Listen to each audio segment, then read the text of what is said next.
In the name of God the Father, the Son and the Holy Spirit. ತಂದೆಯಾದ ದೇವರ ಮತ್ತು ಮಗನ ಮತ್ತು ಪವಿತ್ರಾತ್ಮನ ಹೆಸರಿನಲ್ಲಿ.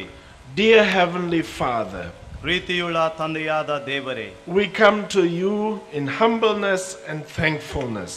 ನಾವು ದೀನ ಸ್ವಭಾವವುಳ್ಳವರಾಗಿ ಮತ್ತು ಕೃತಜ್ಞತೆ ಉಳ್ಳವರಾಗಿ ನಿನ್ನ ಹತ್ತಿರಕ್ಕೆ ಬರುತ್ತೇವೆ.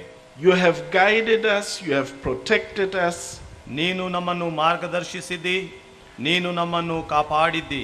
We are thankful for everything. ಎಲ್ಲದಕ್ಕಾಗಿಯೂ ನಾವು ನಿನಗೆ ಕೃತಜ್ಞತೆ ಉಳ್ಳವರಾಗಿದ್ದೇವೆ. You are so kind to us. ನೀನು ನಮಗೆ ಎಷ್ಟು ದಯ ತೋರಿಸುವಾತನಾಗಿದ್ದಿ. And we are thankful that we can be here together. ಮತ್ತು ನಾವೆಲ್ಲರೂ ಇಲ್ಲಿ ಒಂದಾಗಿ ಕೂಡುವಂತೆ ನೀನು ಮಾಡಿದಕ್ಕಾಗಿ ನಿನಗೆ ನಾವು ಕೃತಜ್ಞತೆ ಸಲ್ಲಿಸುತ್ತೇವೆ. Please accept our thankful hearts. ನಮ್ಮ ಕೃತಜ್ಞತೆಯ ಹೃದಯಗಳನ್ನು ದಯವಿಟ್ಟು ಸ್ವೀಕರಿಸು. And open the door to grace and blessing. ಮತ್ತು ಕೃಪೆಗಾಗಿ ಆಶೀರ್ವಾದಕ್ಕಾಗಿ ಹೃದಯದ ಬಾಗಿಲುಗಳನ್ನು ತೆರೆ. Give us your word. ನಿನ್ನ ವಾಕ್ಯವನ್ನು ಅನುಗ್ರಹಿಸು. Let every heart be filled with joy and peace. ಪ್ರತಿ ಹೃದಯವು ಸಮಾಧಾನ ಮತ್ತು ಸಂತೋಷದಿಂದ ತುಂಬಲಿ. And let us be able to feel your love and kindness. ಮತ್ತು ನಿನ್ನ ಪ್ರೀತಿ ನಿನ್ನ ಕರುಣೆಯನ್ನು ಅನುಭವಿಸುವಂತೆ ನೀನೇ ಸಹಾಯ ಮಾಡು. Take away our sorrows and burdens. ನಮಗಿರುವಂತಹ ಎಲ್ಲ ದುಃಖಗಳನ್ನು ಭಾರಗಳನ್ನು ತೆಗೆದುಹಾಕು. And let us understand the word in the right way. ಮತ್ತು ಸರಿಯಾದ ರೀತಿಯಲ್ಲಿ ನಿನ್ನ ವಾಕ್ಯವನ್ನು ನಾವು ತಿಳಿದುಕೊಳ್ಳುವಂತೆ ನಮಗೆ ಸಹಾಯ ಮಾಡು. Dear Heavenly Father, we pray for all the sick ones. ಪ್ರೀತಿಯ ತಂದೆಯಾದ ದೇವರೇ, ಎಲ್ಲಾ ರೋಗಿಗಳಿಗಾಗಿ ನಾವು ಪ್ರಾರ್ಥಿಸುತ್ತೇವೆ. There may be many who wanted to come but who couldn't come. ಬಹುಶಃ ಅನೇಕರು ಇಲ್ಲಿಗೆ ಬರಲಿಕ್ಕೆ ಇಚ್ಛಿಸಿರಬಹುದು, ಆದರೆ ಬರಲಿಕ್ಕಾಗಿರಲಿಕ್ಕಿಲ್ಲ. Comfort them through your Holy Spirit. ಅವರನ್ನು ನಿನ್ನ ಪವಿತ್ರಾತ್ಮನ ಮೂಲಕ ಸಮಾಧಾನ ಪಡಿಸು. Let them be united with us. ಅವರು ನಮ್ಮೊಂದಿಗೆ ಒಂದಾಗಿರುವಂತೆ ನೀನು ಸಹಾಯ ಮಾಡು. Now, dear Heavenly Father, there's a big congregation here. ಈಗ ನಮ್ಮ ತಂದೆಯಾದ ದೇವರೇ, ಇಲ್ಲಿ ಒಂದು ದೊಡ್ಡ ಸಭೆಯು ಸೇರಿದೆ. Bless each and every soul. ಪ್ರತಿ ಒಂದೊಂದು ಆತ್ಮವನ್ನು ನೀನು ಆಶೀರ್ವದಿಸು. And let your work also here in this country come to completion. ಈ ಒಂದು ದೇಶದಲ್ಲಿಯೂ ಸಹ ನಿನ್ನ ಒಂದು ಕಾರ್ಯವು ಪರಿಪೂರ್ಣ ಸ್ಥಿತಿಗೆ ಬರುವಂತೆ ಸಹಾಯ ಮಾಡು. We want to belong to the bride of Christ. ಕ್ರಿಸ್ತನ ಮದಲಗಿತ್ತಿಗೆ ಸೇರಬೇಕೆಂಬುದು ನಮ್ಮ ಆಶೆಯಾಗಿದೆ. Let us be firm in faith. ನಮ್ಮ ವಿಶ್ವಾಸದಲ್ಲಿ ನಾವು ದೃಢವಾಗಿರುವಂತೆ ಸಹಾಯ ಮಾಡು. Let us be strengthened in you. ನಿನ್ನಲ್ಲಿ ನಾವು ಬಲ ಹೊಂದುವಂತೆ ಸಹಾಯ ನೀಡು. Now let us remain under your angels' protection. ಈಗ ನಾವು ನಿನ್ನ ದೂತರ ಸಂರಕ್ಷಣೆಯಲ್ಲಿರುವಂತೆ ಸಹಾಯ ಮಾಡು. Dear Heavenly Father, make everyone happy. ಪ್ರೀತಿಯ ತಂದೆಯಾದ ದೇವರೇ, ಇಲ್ಲಿರುವಂತಹ ಎಲ್ಲರೂ ಸಂತೋಷ ಪಡುವಂತೆ ಸಹಾಯ ನೀಡು. And when there are special wishes and desires, ಮತ್ತು ಯಾವ ವಿಶೇಷವಾದಂತಹ ಆಶೆಗಳು ಮತ್ತು ಅಭಿಲಾಷೆಗಳಿವೆಯೋ, then please fulfill these when it is possible. ಎಲ್ಲೆಲ್ಲಿ ಅದು ಸಾಧ್ಯವಾಗುತ್ತದೋ ಅದನ್ನು ನೀನೇ ಜರುಗುವಂತೆ ಸಹಾಯ ಮಾಡು. Now be with us, we ask it in Jesus' name. ಈಗ ನಮ್ಮೊಂದಿಗೆ ಇರು ಎಂದು ನಾವು ಯೇಸು ಕ್ರಿಸ್ತನ ಹೆಸರಿನಲ್ಲಿ ಬೇಡಿದ್ದೇವೆ. Amen. Amen. Dear brothers and sisters, dear friends and guests, I read a text word out of Hebrew chapter 11 verses 24 and 25. ಪ್ರೀತಿಯುಳ್ಳ ಸಹೋದರ ಸಹೋದರಿಯರೇ, ಸ್ನೇಹಿತರೆ ಮತ್ತು ಅತಿಥಿಗಳೇ, ಈ ದಿನಕ್ಕಾಗಿ ನಾನು ವಾಕ್ಯವನ್ನು ಇಬ್ರಿಯರಿಗೆ ಬರೆದ ಪತ್ರಿಕೆ 11ನೇ ಅಧ್ಯಾಯ 24 ಮತ್ತು 25ನೇ ವಚನದಿಂದ ಓದುತ್ತೇನೆ. By faith Moses, when he became of age, refused to be called the son of Pharaoh's daughter, choosing rather to suffer affliction with the people of God than to enjoy the passing pleasures of sin. ಮೋಶೆಯು ದೊಡ್ಡವನಾದ ಮೇಲೆ ಫರೋಹನ ಕುಮಾರ್ತೆಯ ಮಗನೆನಿಸಿಕೊಳ್ಳುವುದು ಬೇಡವೆಂಬದ್ದು ನಂಬಿಕೆಯಿಂದಲೇ ಸ್ವಲ್ಪ ಕಾಲ ಪಾಪ ಭೋಗಗಳನ್ನು ಅನುಭವಿಸುವುದಕ್ಕಿಂತ ದೇವರ ಜನರೊಂದಿಗೆ ಕಷ್ಟವನ್ನು ಅನುಭವಿಸುವುದೇ ಒಳ್ಳೆಯದೆಂದು ತೀರ್ಮಾನಿಸಿಕೊಂಡನು. Please be seated.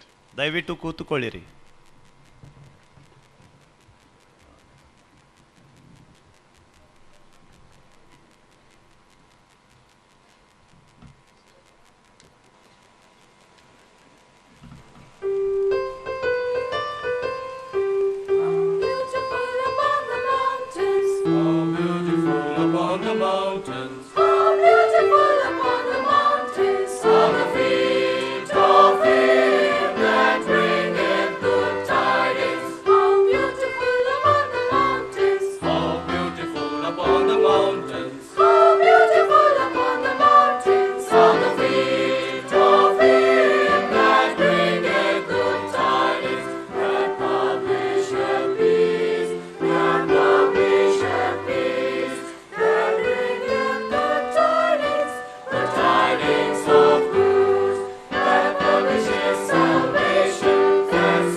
My very dear brothers and sisters, dear friends and guests. ನನ್ನ ಅತಿ ಪ್ರಿಯರಾಗಿರುವ ಸಹೋದರರೇ, ಸಹೋದರಿಯರೇ, ಸ್ನೇಹಿತರೇ ಮತ್ತು ಅತಿಥಿಗಳೇ, A hearty welcome to each and everyone who has come today. ಇವತ್ತಿನ ದಿವಸದಲ್ಲಿ ಬಂದಿರುವಂಥ ಪ್ರತಿ ಒಬ್ಬೊಬ್ಬರಿಗೆ ಹೃದಯಪೂರ್ವಕವಾದಂಥ ಸ್ವಾಗತ. Actually, it's a big congregation today. ನಾವು ನೋಡುವುದಾದರೆ ಇದು ಒಂದು ದೊಡ್ಡ ಸಭೆ ಇದೆ. And it's a wonderful picture to see you all here from the altar. ಈ ಒಂದು ವೇದಿಯಿಂದ ನಿಮ್ಮೆಲ್ಲರನ್ನು ನೋಡುವಂಥ ಒಂದು ದೃಶ್ಯ ಬಹು ಅದ್ಭುತವಾದಂಥದ್ದಾಗಿದೆ. And that touches my heart. ಮತ್ತು ಇದು ನನ್ನ ಹೃದಯವನ್ನು ಸ್ಪರ್ಶಿಸುವಂಥದ್ದಾಗಿದೆ. It's a wonderful feeling that we are all united by the Holy Spirit. ನಾವೆಲ್ಲರೂ ಪವಿತ್ರಾತ್ಮನ ಮೂಲಕ ಬಂಧಿಸಲ್ಪಟ್ಟು ಒಂದಾಗಿದ್ದೇವೆಂಬಂಥ ಒಂದು ವಿಷಯ ಒಂದು ಅದ್ಭುತವಾದಂಥದ್ದಾಗಿದೆ. And it's my wish that this will be a special day for all of you. ಮತ್ತು ನನ್ನ ಒಂದು ಆಶೆಯಾಗಿದೆ, ಈ ದಿನವು ನಿಮ್ಮೆಲ್ಲರಿಗೆ ಒಂದು ವಿಶೇಷವಾದಂಥ ದಿನವಾಗಿರುವುದೆಂದು.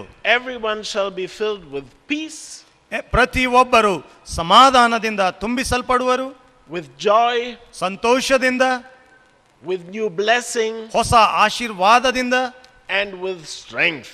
ಮತ್ತು ಬಲದಿಂದ. Actually, it's necessary to have strength.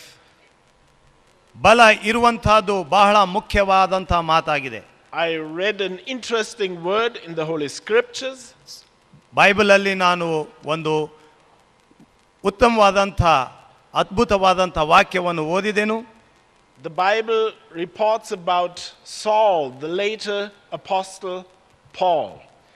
Bible ಸೌಲನ ವಿಷಯದಲ್ಲಿ ಹೇಳುತ್ತದೆ, ಆತನು ಸ್ವಲ್ಪ ಕಾಲವಾದ ಮೇಲೆ ಅಪೊಸ್ತಲನಾದಂಥ ಪೌಲಾದನು. He first was an enemy of the Christians. ಆತನು ಮೊದಲನೇದಾಗಿ ಮುಂಚೆ ಕ್ರೈಸ್ತರಿಗೆ ಒಬ್ಬ ವಿರೋಧಿ ಶತ್ರು ಆಗಿದ್ದನು. But on the way to Damascus, ಆದರೆ ದಮಸ್ಕ ಪಟ್ಟಣಕ್ಕೆ ಹೋಗುತ್ತಿರುವಾಗ the Lord Jesus appeared to him. ಯೇಸು ಕ್ರಿಸ್ತನು ಆತನನ್ನು ದರ್ಶಿಸಿದನು. And then his way was directed into another direction. ಆವಾಗಿನಿಂದ ಆತನ ಒಂದು ದಿಶೆಯು ಬೇರೆ ದಿಶೆಯಾಗಿ ಮಾರ್ಪಟ್ಟಿತು. And he changed his life completely. ಮತ್ತು ಆತನ ಜೀವಿತ ಸಂಪೂರ್ಣವಾಗಿ ಬದಲಾವಣೆ ಹೊಂದಿತು. And then it says in the Holy Scriptures, ಮತ್ತು ಸತ್ಯವೇದದಲ್ಲಿ ಹೇಳುತ್ತದೆ, but Saul increased all the more in strength. ಸೌಲನು ಬಲದಲ್ಲಿ ಹೆಚ್ಚುತ್ತಾ ಬಂದನೆಂದು ಸತ್ಯವೇದವು ಹೇಳುತ್ತದೆ. That's a wonderful result ಇದು ಒಂದು ಅದ್ಭುತವಾದಂಥ ಒಂದು ಫಲವಾಗಿದೆ of his experience with the Lord Jesus. ಯೇಸು ಕ್ರಿಸ್ತನಿಗೊಂದು ಆತನ ಜೊತೆಯಲ್ಲಿ ಆಗಿರುವಂಥ ಅನುಭವದಿಂದ ಬಂದಿರುವಂಥ ಒಂದು ಅದ್ಭುತ ಫಲ. He increased all the more in strength. ಆತನು ತನ್ನ ಬಲದಲ್ಲಿ ಹೆಚ್ಚಾಗಿ ಬೆಳೆಯುತ್ತಾ ಬಂದನು. And that's what I wish to each and every one. ಮತ್ತು ಇಲ್ಲಿರುವಂಥ ಪ್ರತಿ ಒಬ್ಬೊಬ್ಬರಿಗೋಸ್ಕರ ನಾನು ಇದನ್ನೇ ಆಶಿಸುವವನಾಗಿದ್ದೇನೆ. that we increase in strength. ನಾವು ಬಲದಲ್ಲಿ ಹೆಚ್ಚಬೇಕು, ಬೆಳೆಯಬೇಕೆಂದು. And I mean not strength of the muscles. ನಮ್ಮ ಒಂದು ಭುಜಬಲದ ವಿಷಯದಲ್ಲಿ ನಾನು ಹೇಳುತ್ತಿಲ್ಲ, or strength in brain. ಆದ್ರೆ ನಮ್ಮ ಜ್ಞಾನ ಬಲದ ವಿಷಯದಲ್ಲಿ ನಾನು ಹೇಳ್ತಾ ಇಲ್ಲ. But we shall increase in strength in belief, in faith. ನಮ್ಮ ವಿಶ್ವಾಸದಲ್ಲಿ, ನಂಬಿಕೆಯಲ್ಲಿ ನಾವು ಬಲ ಹೊಂದಿದವರಾಗಿರಬೇಕೆಂದು ನಾನು ಹೇಳುತ್ತಾ ಇದ್ದೇನೆ. We shall increase in love. ಪ್ರೀತಿಯಲ್ಲಿ ನಾವು ಬೆಳೆಯುವರಾಗಿರಬೇಕಾಗಿದೆ. We shall increase in the power of hope. ನಾವು ನಿರೀಕ್ಷೆ ಎಂಬಂತಹ ಒಂದು ಬಲದಲ್ಲಿ ನಾವು ಬೆಳೆಯಬೇಕಾಗಿದೆ. We shall have more power to carry things. ನಾವು ಭಾರ ಹೊತ್ತಿಕೊಳ್ಳುವಂತ ಕ್ಷಮತೆಯ ಬಲವನ್ನು ಸಹ ಹೊಂದುವಂತವರಾಗಿರಬೇಕಾಗಿದೆ. It's my wish that we increase in being active in the congregations. ನಾವು ಸಭೆಯಲ್ಲಿ ಚುರುಕಾಗಿ ನಾವು ಜೀವಿಸಬೇಕೆಂಬಂತ ಒಂದು ಆಶೆಯು ನನಗಿದೆ. We shall increase in courage to profess our faith. ನಮ್ಮ ವಿಶ್ವಾಸದ ಸಾಕ್ಷಿ ಹೇಳುವುದರಲ್ಲಿ ನಾವು ಬೆಳೆಯಬೇಕೆಂದು ನಾನು ಆಶಿಸ್ತೇನೆ. Why should we be afraid? ನಾವು ಯಾಕೆ ಭಯಪಡಬೇಕು? Our heavenly Father stands at our side.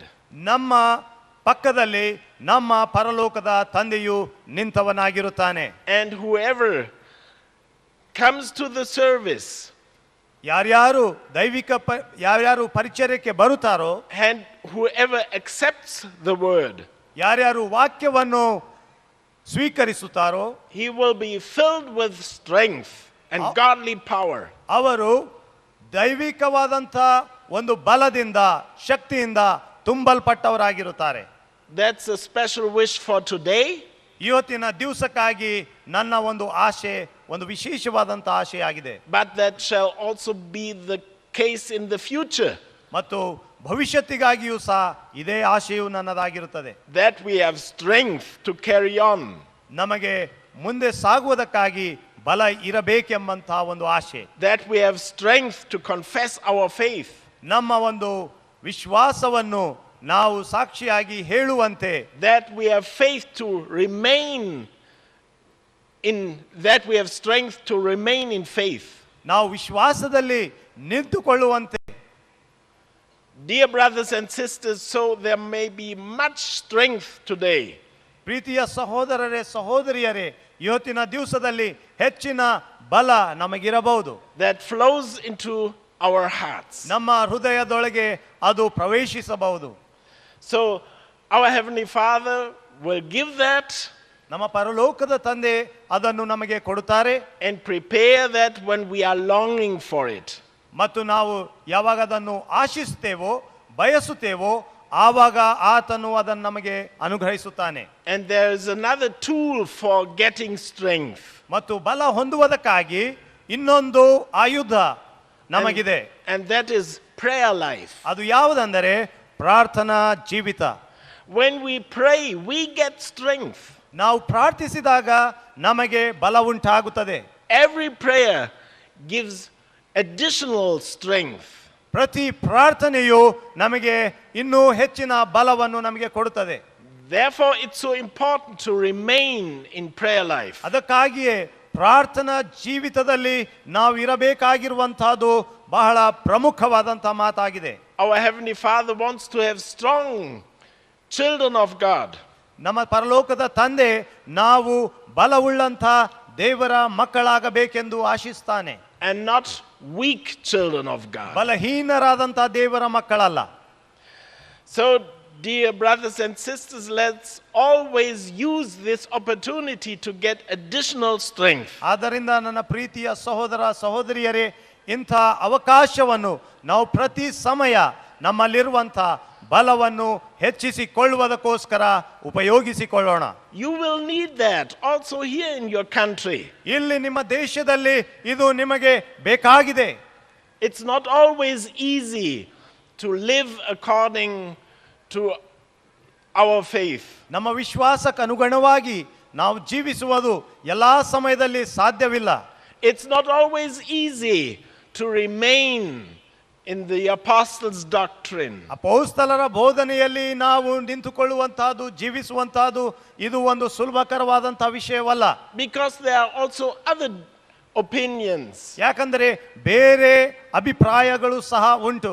There are other things that come up and want to influence us. ಬೇರೆ ಅಭಿಪ್ರಾಯಗಳು, ಬೇರೆ ವಿಷಯಗಳು ನಮ್ಮನ್ನು ಅವು ಒಂದಿಲ್ಲ ಒಂದು ರೀತಿಯಿಂದ ನಮಗೆ ಅವು ನಡೆಸುತ್ತವೆ. But we want to be strong. ಆದರೆ ನಾವು ಬಲ ಹೊಂದುವಂತೆ ನಾವು ಆಶಿಸ್ತೇವೆ. And remain in that what we have recognized. ನಾವು ಯಾವುದನ್ನು ಗುರುತಿಸಿದ್ದೇವೋ ಅದರಲ್ಲಿ ನಾವು ಜೀವಿಸುವುದಕ್ಕಾಗಿ ನಾವು ಇಚ್ಛಿಸುತ್ತೇವೆ. Now I've read a text word. ಈಗ ನಾನು ವಾಕ್ಯವನ್ನು ಓದಿದ್ದೇನೆ. Where it is written about Moses. ಮೋಶೆಯ ವಿಷಯದಲ್ಲಿ ಬರೆಯಲ್ಪಟ್ಟಿದೆ. Moses was a special man of God. ಮೋಶೆಯು ದೇವರಲ್ಲಿ ಒಬ್ಬ ವಿಶೇಷವಾದಂತಹ ವ್ಯಕ್ತಿಯಾಗಿದ್ದನು. But he had also a special history. ಆತನ ಇತಿಹಾಸವು ಸಹ ವಿಶೇಷವಾದಂತಹದೇ ಆಗಿದೆ. By a miracle of God, ದೇವರ ಒಂದು ಅದ್ಭುತದಿಂದ Moses was educated and grew up in the house of Pharaoh's daughter. ಫರೋನ ಮಗಳ ಒಂದು ಮನೆಯಲ್ಲಿ, ಆತನ ಮಗಳ ಜೊತೆಯಲ್ಲಿ ಆತನು ವಿದ್ಯೆಯನ್ನು ಹೊಂದಿದನು ಮತ್ತು ಆತನು ಅಲ್ಲೇ ಪೋಷಣೆಯನ್ನು ಹೊಂದಿ ಬೆಳೆದನು. But actually he was a member of the people of Israel. ಆದರೆ ಆತನು ಇಸ್ರಾಯೇಲ್ ದೇಶದ ಆತನು ವ್ಯಕ್ತಿಯಾಗಿದ್ದನು. He never forgot that. ಆತನು ಅದನ್ನು ಎಂದೂ ಮರೆಯಲಿಲ್ಲ. And even when he was raised in the house of Pharaoh, ಆತನು ಫರೋನ ಮನೆಯಲ್ಲಿ ಬೆಳೆಸಲ್ಪಟ್ಟಾಗಲೂ he always remembered that he was actually an Israelite. ಆತನು ನಾನು ಯೆಹೂದ್ಯನಾಗಿದ್ದೇನೆಂಬುದನ್ನು ಆತನು ಎಂದೂ ಮರೆಯಲಿಲ್ಲ. And when there was a special situation, he confessed that. ಮತ್ತು ಎಲ್ಲಿ ಒಂದು ವಿಶೇಷವಾದಂತಹ ಸಂದರ್ಭವಿತ್ತು ಆತನು ಅದನ್ನು ಒಪ್ಪಿಕೊಂಡನು. Once he experienced that there was a fight, a struggle between an Israelite and a man of Egypt. ಐಗುಪ್ತ ದೇಶದವನ ಜೊತೆಯಲ್ಲಿ ಒಬ್ಬ ಯೆಹೂದ್ಯನು ಹೋರಾಟ ಮಾಡುವಂತಹದ್ದು, ಕಾದಾಡುವಂತಹದನ್ನು ಆತನು ನೋಡಿದನು. And this Egyptian was even prepared to beat the Israelite. ಈ ಐಗುಪ್ತದವನು ಈ ಯೆಹೂದ್ಯನನ್ನು ಆತನು ಹೊಡೆಯಲಿಕ್ಕೂ ಸಹ ಸಿದ್ಧನಾಗಿದ್ದನು. And then Moses stood at the side of the Israelite. ಆವಾಗ ಮೋಶೆಯು ಆ ಯೆಹೂದ್ಯನ ಹತ್ತಿರ ಆತನು ಪಕ್ಕದಲ್ಲಿ ಇದ್ದನು. And actually he killed the Egyptian. ಆತನು ಐಗುಪ್ತದವನಿಗೆ ಕೊಂದು ಹಾಕಿದನು.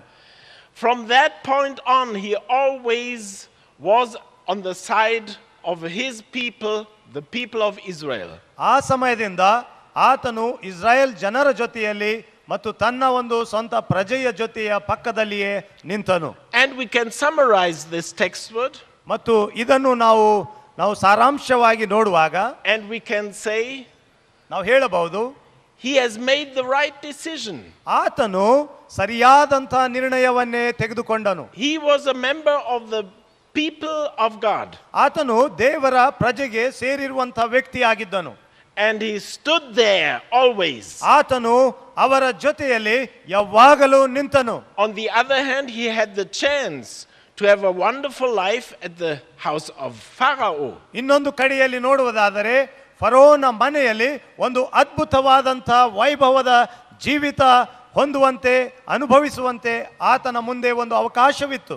We can imagine that he had everything he wanted. ಆತನಿಗೆ ಬೇಕಾಗಿರುವಂತದ್ದು ಎಲ್ಲವೂ ಆತನ ಮುಂದೆ ಇತ್ತು. At the house of Pharaoh there were riches we cannot imagine. ನಾವು ಊಹಿಸಲಾರದಂತ ಒಂದು ಶ್ರೇಷ್ಠವಾದಂತ ವಿಷಯಗಳು ಫರೋನನ ಮನೆಯಲ್ಲಿ ಇದ್ದವು. But he gave up everything. ಆದರೆ ಈತನು ಆ ಎಲ್ಲಾ ಸಂಪತ್ತನ್ನು ಬಿಟ್ಟುಕೊಟ್ಟನು. For one purpose. ಒಂದೇ ಒಂದು ಉದ್ದೇಶಕ್ಕಾಗಿ. He wanted to be a member of the people of God. ಆತನು ದೇವರ ಜನರಲ್ಲಿ ಒಬ್ಬನಾಗಿರಬೇಕೆಂಬ ಆಶೆಯು ಆತನಿಗಿತ್ತು. Why did he do that? ಯಾಕೆ ಆತನು ಹೀಗೆ ಮಾಡಿದನು? Why gave he up this wonderful life? ಇಂಥ ಅದ್ಭುತವಾದಂಥ ಜೀವಿತ ಆತನು ಯಾಕೆ ಬಿಟ್ಟನು? He even suffered with the people of God.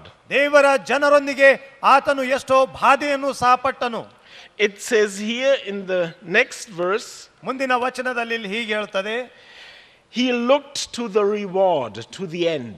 ಆತನು ಕಡೆಯಲ್ಲಿ ದೊರಕುವಂತ ಆ ಒಂದು ಬಹುಮಾನಕ್ಕಾಗಿ ಎದುರು ನೋಡಿದನು. That was his mystery. ಅದೇ ಈ ರಹಸ್ಯದ ಮಾತಾಗಿತ್ತು. Therefore he chose to be a member of the people of God. ದೇವರ ಜನರಲ್ಲಿ ಒಬ್ಬನಾಗುವುದಕ್ಕಾಗಿ ಆತನು ಆಶಿಸಿದನು. And he refused the riches of the house of Pharaoh. ಫರೋಹನ ಮನೆಯಲ್ಲಿರುವಂತಹ ಎಲ್ಲಾ ಸಂಪತ್ತು ಐಶ್ವರ್ಯವನ್ನು ಆತನು ತಿರಸ್ಕರಿಸಿದನು. Because he looked to the end. ಯಾಕಂದ್ರೆ ಆತನು ಕಡೆಯಲ್ಲಿರುವಂತಹದನ್ನು ನೋಡಿದನು. To the reward. ಬಹುಮಾನವನ್ನು ನೋಡಿದನು. God would give him. ದೇವರು ಕೊಡುವಂತಹ ಬಹುಮಾನ.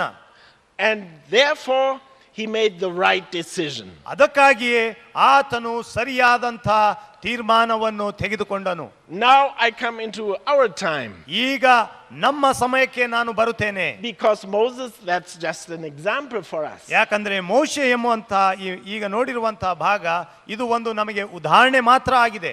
We have also made a decision. ನಾವು ಸಹ ನಿರ್ಣಯವನ್ನು ತೆಗೆದುಕೊಂಡಿದ್ದೇವೆ. One day we have said we want to belong to this people of God. ಒಂದು ದಿವಸ ನಾವು ತೀರ್ಮಾನಿಸಿದ್ದೇವೆ ನಾವು ಈ ದೇವರ ಜನರ ಗುಂಪಿಗೆ ಸೇರಬೇಕೆಂದು. We want to belong to this church where God reveals himself through apostles. ನಾವು ಅಪೊಸ್ತಲರ ಮೂಲಕ ದೇವರು ತನ್ನನ್ನು ತಾನು ಪ್ರಕಟ ಮಾಡಿಕೊಳ್ಳುವಂತ ಈ ಸಭೆಗೆ ನಾವು ಸಹ ಸೇರಬೇಕೆಂದು ನಾವು ತೀರ್ಮಾನ ತೆಗೆದುಕೊಂಡಿದ್ದೇವೆ. Why did we do that? ಯಾಕೆ ನಾವು ಅದನ್ನು ಮಾಡಿದ್ದೇವೆ? Because we look to the end. ಯಾಕಂದ್ರೆ ನಾವು ಸಹ ಕಡೆಯಲ್ಲಿರುವಂತಹದನ್ನು ನೋಡುವವರಾಗಿದ್ದೇವೆ. And to the reward. ಮತ್ತು ಸಿಗುವಂತ ಬಹುಮಾನವನ್ನು ನೋಡುವವರಾಗಿದ್ದೇವೆ. And what is the reward? ಮತ್ತು ಬಹುಮಾನ ಏನಾಗಿದೆ? The reward is to be eternally together with God and his son Jesus Christ. ಆ ಬಹುಮಾನ ಯಾವುದೆಂದರೆ ಯೇಸು ಕ್ರಿಸ್ತನೊಂದಿಗೂ ಮತ್ತು ದೇವರೊಂದಿಗೂ ಸದಾಕಾಲಕ್ಕೂ ನಿರಂತರವಾಗಿ ಜೀವಿಸುವಂತಹದ್ದು. But dear brothers and sisters, ಆದರೆ ಪ್ರಿಯ ಸಹೋದರ ಸಹೋದರಿಯರೇ, this decision must be firm. ಈ ಒಂದು ನಿರ್ಧಾರವು ದೃಢವಾಗಿ ಇರಬೇಕು. And daily anew we have to decide in the right way. ಮತ್ತು ನಾವು ಸರಿಯಾದಂತ ದಿಶೆಯಲ್ಲಿಯೇ ತೀರ್ಮಾನ ತೆಗೆದುಕೊಳ್ಳಬೇಕು. It's not enough to say, we have decided once. ಒಂದೇ ನಾವು ತೀರ್ಮಾನಿಸಿದ್ದೇವೆ ಅಂತೂ ಸುಮ್ಮನೆ ಕಾಟಾಚಾರಕ್ಕಾಗಿ ಹೇಳುವುದು ಮಾತ್ರ ಸಾಲದು. We have to make the decision every day anew. ಪ್ರತಿ ದಿವಸ ನಾವು ತೀರ್ಮಾನ ಮಾಡಬೇಕಾಗಿದೆ. We have to make clear every day that we belong to the people of God. ನಾವು ದೇವರ ಜನರಿಗೆ ಸೇರಿದವರೆಂಬುದನ್ನು ನಾವು ಪ್ರತಿ ದಿವಸ ಸ್ಪಷ್ಟಪಡಿಸಿಕೊಳ್ಳಬೇಕು. And the goal of our life is not to have natural riches. ಇಲ್ಲಿ ಲೌಕಿಕವಾದಂತಹ ಐಶ್ವರ್ಯ ಸಂಪತ್ತನ್ನು ಹೊಂದುವಂತಹದ್ದು ನಮ್ಮ ಜೀವಿತದ ಗುರಿ ಅಲ್ಲ. To have a wonderful life. ಒಂದು ಅದ್ಭುತ ಜೀವಿತ ಇಲ್ಲಿ ಜೀವಿಸಬೇಕೆಂಬುದು. The goal of our life is to become worthy for the day of the Lord. ನಮ್ಮ ಜೀವಿತದ ಗುರಿ ಏನಾಗಿದೆ ಅಂದ್ರೆ ಕರ್ತನ ದಿನಕ್ಕಾಗಿ ನಾವು ಯೋಗ್ಯರಾಗಿ ನಿಲ್ಲಬೇಕೆಂಬುದೇ. So I want to ask you please examine yourselves. ಆದ್ದರಿಂದ ನಾನು ನಿಮ್ಮೆಲ್ಲರನ್ನು ಕೇಳಿಕೊಳ್ಳುತ್ತೇನೆ, ದಯವಿಟ್ಟು ನಿಮ್ಮನ್ನು ನೀವು ಪರೀಕ್ಷಿಸಿಕೊಳ್ಳಿರಿ. Do you decide in the right way every day? ಪ್ರತಿ ದಿವಸ ಸರಿಯಾದಂತ ದಿಶೆಯಲ್ಲಿ ನೀವು ತೀರ್ಮಾನ ತೆಗೆದುಕೊಳ್ಳುತ್ತೀರಾ? Is it visible that we belong to the people of God? ನಾವು ದೇವರ ಜನರಿಗೆ ಸೇರಿದವರಾಗಿದ್ದೇವೆಂದು ಎಲ್ಲರೂ ನೋಡುವಂತೆ ನಾವಿದ್ದೇವಾ? It's most important that we make the right decisions every day. ನಾವು ಪ್ರತಿ ದಿವಸ ಸರಿಯಾದಂತ ತೀರ್ಮಾನ ತೆಗೆದುಕೊಳ್ಳುವಂತಹದ್ದು ಬಹಳ ಬಹಳ ಮುಖ್ಯವಾಗಿದೆ. What kind of decisions are that? ಈ ತೀರ್ಮಾನಗಳು ಎಂಥ ತೀರ್ಮಾನಗಳಾಗಿವೆ? Let me just mention some examples out of the Holy Scripture. Bible ಅಲ್ಲಿರುವಂತಹ ಹಲವು ಉದಾಹರಣೆಗಳಿಂದ ನಾನು ನಿಮಗೆ ಸ್ವಲ್ಪ ಉದಾಹರಣೆಗಳು ಕೊಡ್ಲಿಕ್ಕೆ ಇಷ್ಟಪಡ್ತೇನೆ. And then we can transfer that into the present time. ಮತ್ತು ಈಗ ನಾವು ಜೀವಿಸುತ್ತಿರುವಂತಹ ಸಮಯಕ್ಕೆ ಆ ಉದಾಹರಣೆಗಳನ್ನು ನಮ್ಮ ಜೀವಿತಕ್ಕೆ ನಾವು ಅಳವಡಿಸಿಕೊಳ್ಳೋಣ. I start with Adam and Eve. ನಾನು ಆದಾಮ ಮತ್ತು ಹವ್ವಳರಿಂದ ಪ್ರಾರಂಭಿಸ್ತೇನೆ. God said you can eat whatever you want. ದೇವರು ಹೇಳಿದನು ನಿಮಗೆ ಬೇಕಾಗಿರುವುದೆಲ್ಲವನ್ನು ನೀವು ತಿನ್ನಬಹುದು. But from that one tree you should not eat. ಆದರೆ ಆ ಒಂದು ಮರದಿಂದ ಮಾತ್ರ ನೀವು ತಿನ್ನಕೂಡದು. But then the serpent said, ಮತ್ತೆ ಸರ್ಪನು ಅಲ್ಲಿಗೆ ಬಂದು ಹೇಳಿದನು, yeah, is that so serious? ಇದು ಇಷ್ಟು ಇಷ್ಟು ಗಂಭೀರವಾಗಿ ತೆಗೆದುಕೊಳ್ಳುವಂತ ಮಾತಾಗಿದೆಯೋ? Are you sure that you understood that in the right way? ದೇವರು ಹೇಳಿರುವಂತಹದ್ದು ನೀನು ಸರಿಯಾಗಿ ಅರ್ಥ ಮಾಡಿಕೊಂಡಿದೆ ಎಂಬುದು ನಿನಗೆ ಖಚಿತವಾಗಿದೆಯೋ? And they influenced Adam and Eve. ಆದಾಮ ಮತ್ತು ಹವ್ವಳರಿಗೆ ಈ ಸರ್ಪವು ಪ್ರಭಾವ ಬೀರಿತು. And the decision of Adam and Eve was, Adam ಮತ್ತು ಹವ್ವಳರ ತೀರ್ಮಾನ ಏನಾಗಿತ್ತಂದರೆ, they listened to the voice of the serpent. ಈ ಒಂದು ಸರ್ಪನ ಸ್ವರಕ್ಕೆ ಅವರು ಕಿವಿಗೊಟ್ಟರು. And they took something from this tree where the fruits are forbidden by God. ದೇವರಿಂದ ತಿನ್ನಬಾರದೆಂದು ಹೇಳಲ್ಪಟ್ಟಂತಹ ಮರದ ಹಣ್ಣನ್ನು ಅವರು ತೆಗೆದುಕೊಂಡರು. So that was the wrong decision. ಅದು ತಪ್ಪಾದಂತ ನಿರ್ಣಯ ತೀರ್ಮಾನವಾಗಿತ್ತು. They didn't listen to God. ದೇವರಿಗೆ ಅವರು ಓಗೊಡಲಿಲ್ಲ. They listened to the voice of the serpent. ಆದರೆ ಸರ್ಪನ ಒಂದು ಮಾತಿಗೆ ಅವರು ಓಗೊಟ್ಟರು. Where do we listen to? ನಾವು ಎಲ್ಲಿ ಕೇಳುತ್ತೇವೆ? We hear the voice of our Heavenly Father. ನಾವು ನಮ್ಮ ತಂದೆಯ ಸ್ವರವನ್ನು, we hear the voice of God. ನಾವು ದೇವರ ಸ್ವರವನ್ನು, but we hear also different voices, different opinions. ನಾವು ದೇವರ ಸ್ವರವನ್ನು, ನಮ್ಮ ಪರಲೋಕದ ಸ್ವರವನ್ನು ನಾವು ಕೇಳುತ್ತೇವೆ, ಆದರೆ ಬೇರೆ ಸ್ವರಗಳನ್ನು ಸಹ ನಾವು ಕೇಳುತ್ತೇವೆ. And that requires a decision. ಆಗ ನಾವು ತೀರ್ಮಾನ ಮಾಡುವಂತ ಒಂದು ಸಮಯ ಬರುತ್ತದೆ. Do we decide to act according to the voice of God? ನಾವು ದೇವರ ಒಂದು ಸ್ವರದ ಪ್ರಕಾರ ನಾವು ನಡೆಯಬೇಕೆಂದು ತೀರ್ಮಾನಿಸುತ್ತೇವೋ? Do we act according to the voice of the devil? ಅಥವಾ ಸೈತಾನನ ಒಂದು ಮಾತಿನ ಪ್ರಕಾರ ನಾವು ನಡೆಯುತ್ತೇವೋ? Dear brothers and sisters, let's make a wise decision. ಪ್ರೀತಿಯ ಸಹೋದರರೇ ಸಹೋದರಿಯರೇ, ನಾವು ಜ್ಞಾನವಂತರಾಗಿ ನಾವು ತೀರ್ಮಾನ ತೆಗೆದುಕೊಳ್ಳೋಣ. Let's not listen to the voice of the devil. ಸೈತಾನನ ಮಾತಿಗೆ ನಾವು ಕಿವಿ ಕೊಡುವುದು ಬೇಡ. We decide always for the voice of our Heavenly Father. ನಾವು ಎಲ್ಲಾ ಸಮಯಗಳಲ್ಲಿ ನಮ್ಮ ತಂದೆಯಾದ ದೇವರ ಸ್ವರವನ್ನು ಕೇಳಬೇಕೆಂದು ತೀರ್ಮಾನಿಸಬೇಕು.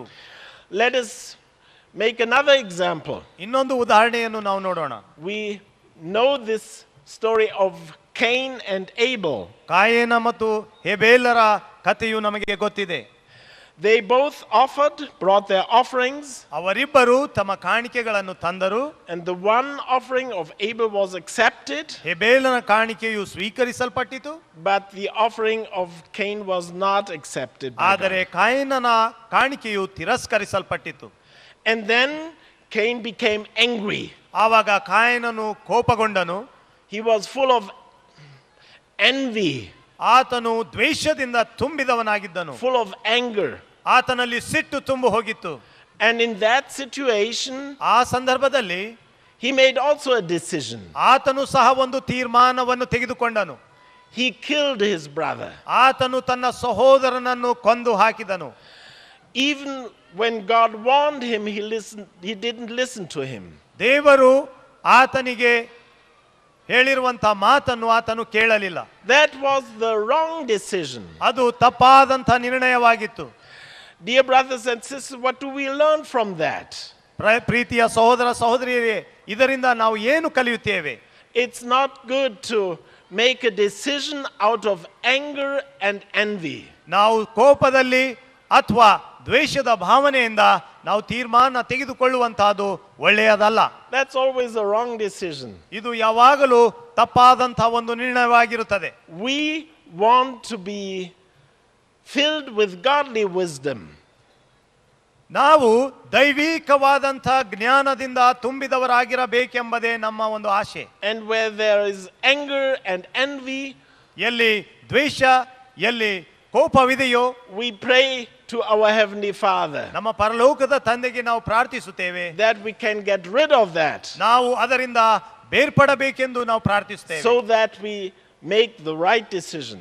ಇದರಿಂದ ನಾವು ಸರಿಯಾದಂತಹ ತೀರ್ಮಾನ ತೆಗೆದುಕೊಳ್ಳಬೇಕೆಂದು. Let us take as a third example the time of Noah. ನಾವು ಇನ್ನೊಂದು ಮೂರನೇ ಉದಾಹರಣೆ ನೋವನ ಸಮಯದಿಂದ ತೆಗೆದುಕೊಳ್ಳೋಣ. Noah built the ark ನೋವ ನಾವೆಯನ್ನು ಕಟ್ಟಿದನು because he had been given the commandment by God. ದೇವರಿಂದ ಆತನು ಆಜ್ಞೆ ಹೊಂದಿದವನಾಗಿದ್ದನು. He could have said, "Oh, why should I do that?" ಆತನು ಹೇಳಬಹುದಾಗಿತ್ತು, ನಾನ್ಯಾಕೆ ಇದನ್ನು ಮಾಡಬೇಕು. He could have gone away, ಆತನು ಅಲ್ಲಿಂದ ಹೊರಟು ಹೋಗಬಹುದಾಗಿತ್ತು, but he didn't do that. ಆದರೆ ಅದನ್ನು ಆತನು ಮಾಡಲಿಲ್ಲ. He made the right decision. ಆತನು ಸರಿಯಾದ ತೀರ್ಮಾನ ಮಾಡಿದನು. He built the ark ಆತನು ನಾವೆಯನ್ನು ಕಟ್ಟಿದನು and did that what the Lord said to him. ಮತ್ತು ದೇವರು ಹೇಳಿದ್ದನ್ನೇ ಆತನು ಮಾಡಿದನು. So that's also our part, what we should do. ನಾವು ಏನು ಮಾಡಬೇಕೆಂಬಂತ ನಮ್ಮ ಒಂದು ಜೀವಿತದ ಭಾಗವು ಇದಾಗಿದೆ. Today the ark of the New Testament is built. ಇವತ್ತಿನ ದಿವಸದಲ್ಲಿ ಹೊಸ ಒಡಂಬಡಿಕೆಯ ಒಂದು ನಾವೆಯು ಕಟ್ಟಲ್ಪಟ್ಟಿದೆ. The work of God shall come to completion. ದೇವರ ಒಂದು ಕಾರ್ಯವು ಪರಿಪೂರ್ಣ ಸ್ಥಿತಿಗೆ ಬರುವಂತದಾಗಿದೆ. And that is comparable to the ark. ಮತ್ತು ನಾವು ನೋವನ ಈ ಒಂದು ನಾವೆಗೆ ನಾವು ಅದನ್ನು ಹೋಲಿಸಬಹುದು.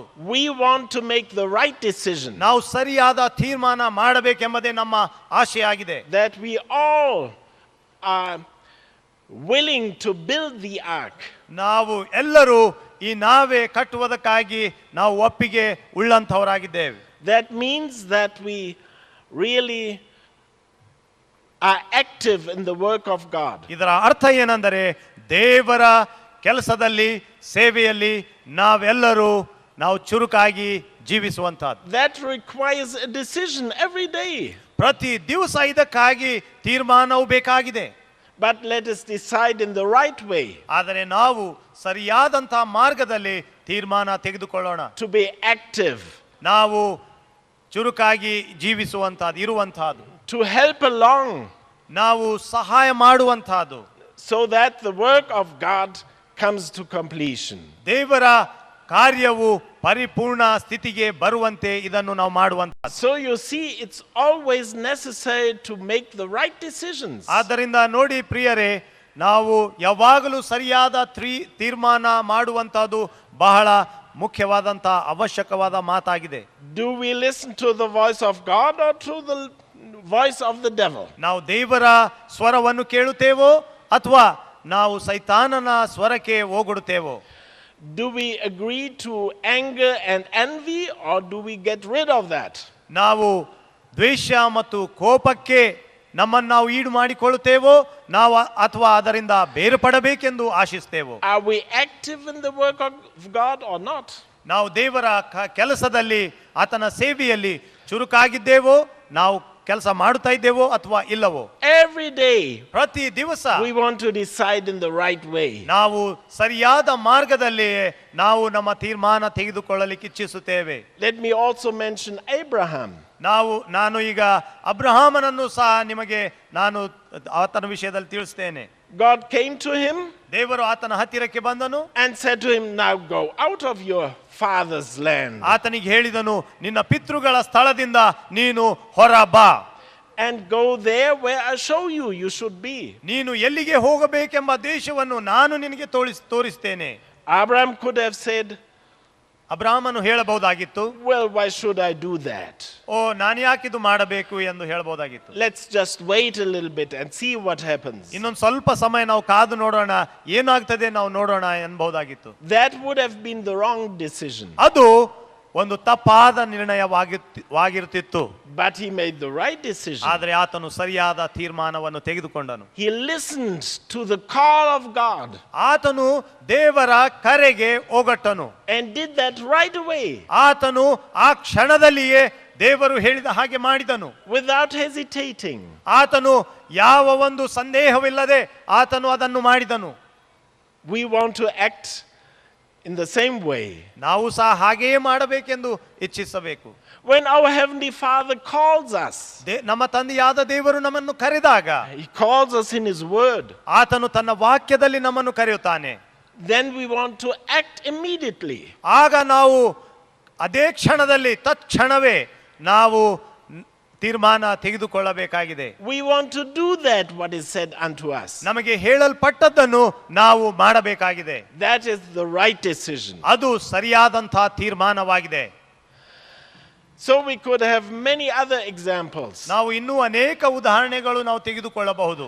But let me just say one word. ಆದರೆ ನಾನು ನಿಮಗೆ ಬರೀ ಒಂದು ಮಾತು ಮಾತ್ರ ಹೇಳಕ್ಕೆ ಇಷ್ಟಪಡ್ತೇನೆ. What is so difficult to make the right decision? ಒಳ್ಳೆ ತೀರ್ಮಾನ, ಸರಿಯಾದ ತೀರ್ಮಾನ ತೆಗೆದುಕೊಳ್ಳುವುದಕ್ಕೆ ಕಷ್ಟಕರವಾದಂತಹ ಮಾತು ಏನಾಗಿದೆ? I think in our time we do not want to make the wrong decision. ಈಗ ನಾವು ಜೀವಿಸುತ್ತಿರುವಂತಹ ಸಮಯದಲ್ಲಿ ಬಹುಶಃ ನನಗನ್ನಿಸ್ತದೆ ಅನೇಕ ಸಾರಿ ನಾವು ಸರಿಯಾದಂತ ತೀರ್ಮಾನ ಮಾಡಲಿಕ್ಕೆ ನಮಗೆ ಇಷ್ಟವಿಲ್ಲ. We do not agree to the devil. ನಾವು ಸೈತಾನನಿಗೆ ನಾವು ಹೋಗೊಡುವುದಿಲ್ಲ. We do not want to be lazy. ನಾವು ಮೈಗಳರಾಗದಿರುವುದಕ್ಕಾಗಿ ನಮಗೆ ಇಷ್ಟ ಇಲ್ಲ. But it's human attitude to avoid a clear decision. ಆದರೆ ಮಾನವೀಯ ಒಂದು ರೀತಿಯಲ್ಲಿ ನಾವು ನೋಡುವಾಗ ಈ ಒಂದು ಸ್ಪಷ್ಟವಾದಂಥ ಮತ್ತು ಸರಿಯಾದಂಥ ತೀರ್ಮಾನಕ್ಕೆ ನಾವು ಅದನ್ನು ಬಿಡುವಂತಹದ್ದು ಕಷ್ಟಕರ. And that's the danger in our time. ನಮ್ಮ ಸಮಯದಲ್ಲಿ ಇದು ಒಂದು ದೊಡ್ಡ ಅಪಾಯವಾಗಿದೆ. That we do not make a clear decision. ನಾವು ಸ್ಪಷ್ಟವಾದಂಥ ದೃಢವಾದಂಥ ತೀರ್ಮಾನ ತೆಗೆದುಕೊಳ್ಳದೆ ಇರುವಂತಹದ್ದು. That we listen on one hand to the voice of God. ಒಂದು ಕಡೆಯಲ್ಲಿ ನಾವು ದೇವರ ಸ್ವರವನ್ನು ಕೇಳುವಂತಹದ್ದು. But a little bit we also listen to other voices. ಆದರೆ ಬೇರೆ ಸ್ವರಗಳನ್ನು ಸಹ ಒಂದು ಸ್ವಲ್ಪ ನಾವು ಕೇಳುವಂತಹದ್ದು. We want to be active in the congregation. ನಾವು ಸಭೆಯಲ್ಲಿ ನಾವು ಚುರುಕಾಗಿರಬೇಕೆಂಬಂತಹದ್ದು. But sometimes other things are more important. ಆದರೆ ಒಂದೊಂದು ಸಾರಿ ಬೇರೆ ವಿಷಯಗಳು ಇದಕ್ಕಿಂತ ಮುಖ್ಯವಾಗಿ ಬಿಡುತ್ತವೆ. When we hear the voice of God, we want to act accordingly. ನಾವು ದೇವರ ವಾಕ್ಯವನ್ನು ಕೇಳಿದಾಗ, ತನ್ನ ಸ್ವರವನ್ನು ಕೇಳಿದಾಗ ಅದರಂತೆ ಜೀವಿಸಲಿಕ್ಕೆ ನಾವು ಇಚ್ಛಿಸುತ್ತೇವೆ. But we do not do it right away. ಆದರೆ ಅದೇ ಕ್ಷಣದಿಂದ ನಾವು ಮಾಡಲಿಕ್ಕೆ ನಾವು ಪ್ರಾರಂಭಿಸುವುದಿಲ್ಲ. We say, okay, maybe next week or in 1 month. ನಾವು ಹೇಳಬಹುದು, ಆಯ್ತು ಮುಂದಿನ ವಾರದಿಂದ ಅಥವಾ ಮುಂದಿನ ತಿಂಗಳಿಂದ. And so we avoid to make a clear decision. ಆದ್ದರಿಂದ ಸ್ಪಷ್ಟವಾದಂಥ ಸರಿಯಾದಂಥ ತೀರ್ಮಾನ ನಾವು ಮಾಡುವಂತಹದ್ದು ನಾವು ತಡ ಮಾಡುತ್ತೇವೆ. And that's not good, dear brothers and sisters. ಇದು ಒಳ್ಳೆಯದಲ್ಲ ನನ್ನ ಪ್ರಿಯ ಸಹೋದರ ಸಹೋದರಿಯರೇ. We belong to the people of God. ನಾವು ದೇವರ ಜನರಿಗೆ ಸೇರಿದವಂತವರಾಗಿದ್ದೇವೆ. We are those who have the Holy Spirit. ನಾವು ಪವಿತ್ರಾತ್ಮವನ್ನು ಹೊಂದಿದಂತವರಾಗಿದ್ದೇವೆ. And that requires that we act accordingly every day. ಪ್ರತಿ ದಿವಸ ನಾವು ಅದಕ್ಕೆ ತಕ್ಕ ಜೀವಿಸುವಂತಹದ್ದು ಬಹಳ ಮುಖ್ಯವಾದಂತಹದ್ದು. And always decide as true children of God. ಮತ್ತು ಸತ್ಯವಾದಂಥ ದೇವರ ಮಕ್ಕಳಂತೆ ತೀರ್ಮಾನಗಳನ್ನು ತೆಗೆದುಕೊಳ್ಳುವಂತಹದ್ದು ಬಹಳ ಮುಖ್ಯವಾದ ಮಾತು. Let us follow the example of Moses. ನಾವು ಮೋಶೆಯ ಒಂದು ಉದಾಹರಣೆಯನ್ನು ಹಿಂಬಾಲಿಸೋಣ. He preferred to be a member of the chosen people of God. ದೇವರು ಆರಿಸಿರುವಂತಹ ಜನರೊಂದಿಗೆ ಇರುವುದಕ್ಕಾಗಿ ಆತನು ತೀರ್ಮಾನಿಸಿದನು. And he neglected and denied the treasures and the welfare of the house of Pharaoh. ಫರೋಹನ ಮನೆಯಲ್ಲಿರುವಂತಹ ಎಲ್ಲಾ ವೈಭವವನ್ನು, ಎಲ್ಲಾ ಸಂಪತ್ತನ್ನು, ಐಶ್ವರ್ಯವನ್ನು ಆತನು ತಿರಸ್ಕರಿಸಿದನು. That was the right decision. ಅದು ಸರಿಯಾದಂತಹ ತೀರ್ಮಾನವಾಗಿತ್ತು. And also we want always to make the right decision. ಮತ್ತು ಇವತ್ತಿನ ದಿವಸದಲ್ಲಿ ನಾವು ಸಹ ಯಾವಾಗಲೂ ಸರಿಯಾದಂತಹ ತೀರ್ಮಾನ ಮಾಡಲಿಕ್ಕೆ ಇಚ್ಛಿಸುತ್ತೇವೆ. May our Heavenly Father give us for that the necessary wisdom. ಮತ್ತು ಇದಕ್ಕಾಗಿ ಬೇಕಾಗಿರುವಂತಹ ಯೋಗ್ಯವಾದಂಥ ಅವಶ್ಯವಿರುವಂತಹ ಜ್ಞಾನವನ್ನು ನಮ್ಮ ತಂದೆಯಾದ ದೇವರು ನಿಮಗೆ ಅನುಗ್ರಹಿಸಲಿ. So when the day of the Lord comes, ಯಾವಾಗ ಕರ್ತನ ದಿನವು ಬರುತ್ತದೋ, that we are worthy, ನಾವು ಆ ದಿನದಲ್ಲಿ ಯೋಗ್ಯರಾಗಿದ್ದು and can be accepted by grace. ಆತನ ಕೃಪೆಯಲ್ಲಿ ನಾವು ಸ್ವೀಕರಿಸಲ್ಪಡುವಂತೆ. Amen. Amen. So, dear brothers and sisters, I'm happy that in my company there's another district apostle. ನನ್ನ ಪ್ರಿಯ ಸಹೋದರ ಸಹೋದರಿಯರೇ, ನಾನು ಬಹಳ ಸಂತೋಷವುಳ್ಳವನಾಗಿದ್ದೇನೆ. ನನ್ನ ಜೊತೆಯಲ್ಲಿ ಇನ್ನು ಜಿಲ್ಲಾ ಅಪೋಸ್ತಲರಿದ್ದಾರೆ. That is the district apostle Kitching from South Africa. South Africa ದೇಶದಿಂದ district apostle ಕಿಚಿಂಗ್. He lives in Johannesburg. ಅವರು ಜೋಹಾನೆಸ್ಬರ್ಗ್ ಅಲ್ಲಿ ಜೀವಿಸುತ್ತಾರೆ. And he has been invited and he accompanies me and your district apostle. ಅವರಿಗೆ ನಾವು ಆಹ್ವಾನಿಸಿದ್ದೇವೆ ಮತ್ತು ಅವರು ನನ್ನ ಮತ್ತು ನಿಮ್ಮ ಜಿಲ್ಲಾ ಅಪೋಸ್ತಲರ ಜೊತೆಯಲ್ಲಿದ್ದಾರೆ. And I asked him to serve along. ನಾನು ಅವರು ಸಹ ಇಲ್ಲಿ ಸೇವೆ ಮಾಡಬೇಕೆಂದು ಕೇಳಿಕೊಳ್ಳುತ್ತೇನೆ. And the choir may sing, please.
My dear brothers and sisters, ನನ್ನ ಪ್ರೀತಿಯ ಸಹೋದರರೇ ಮತ್ತು ಸಹೋದರಿಯರೇ, as the chief apostle, I am also overwhelmed by the picture I see in front of me.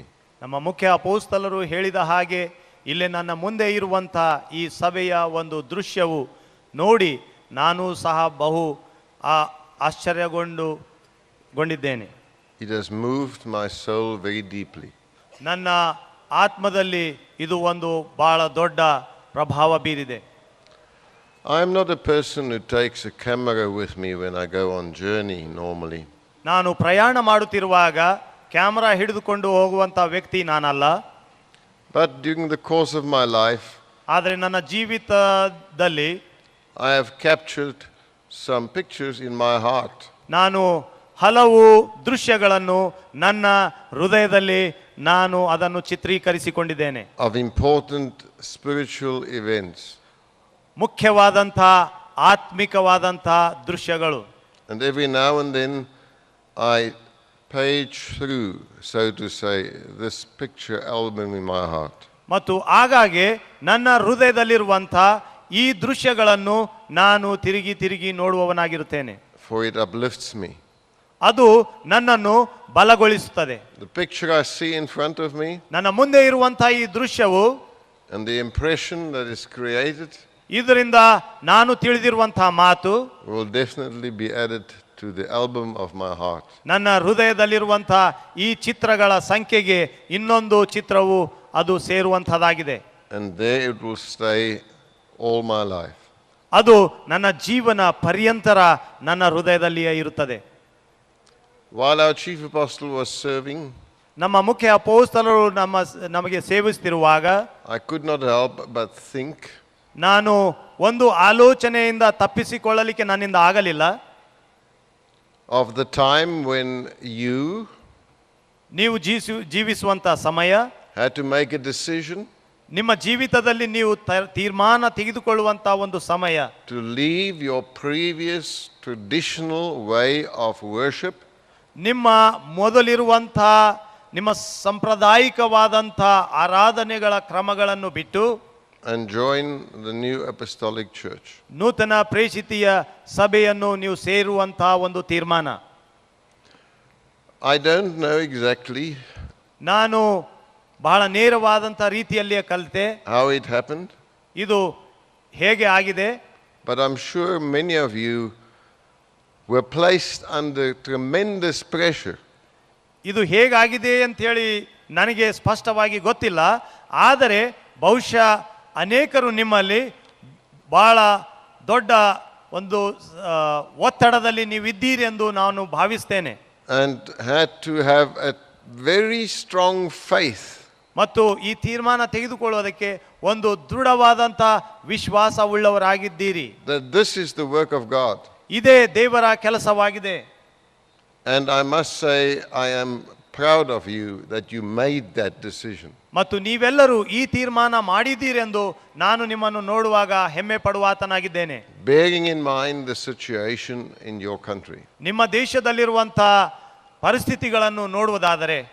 But now, as our chief apostle said, ನಾನು ಅದಕ್ಕೆ ನಮ್ಮ ಮುಖ್ಯ ಅಪೊಸ್ತಲರು ಹೇಳಿರುವಂಥ ಮಾತು, we are still living in the same country. ನಾವಿನ್ನೂ ಇದೇ ದೇಶದಲ್ಲಿ ಜೀವಿಸ್ತಾ ಇದ್ದೇವೆ. We are still surrounded by all other beliefs. ಬೇರೆ ಬೇರೆ ವಿಶ್ವಾಸಗಳಿಂದ ತುಂಬಿದವಂತವರ ಮಧ್ಯದಲ್ಲಿ ನಾವು ಜೀವಿಸ್ತಾ ಇದ್ದೇವೆ. And Satan will not leave us alone. ಸೈತಾನನು ನಮಗೆ ಸುಮ್ಮನೆ ಒಂಟಿಗರಾಗಿ ಬಿಡುವುದಿಲ್ಲ. Whilst we are here in this Egypt, ಐಗುಪ್ತ ದೇಶದಲ್ಲಿ he will come to us. He will come to us. ಆತನು ನಮ್ಮ ಹತ್ತಿರಕ್ಕೆ ಬರುತ್ತಾನೆ. And he would want us to become citizens of Egypt.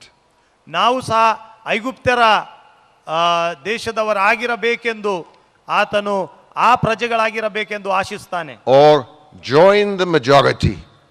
ಅಥವಾ ಹೆಚ್ಚಿನ ಸಂಖ್ಯೆ ಎಲ್ಲಿದೆಯೋ ಅದನ್ನು ನಾವು ಸೇರಬೇಕೆಂಬುದೇ ಆ ಸೈತಾನನ ಉದ್ದೇಶ.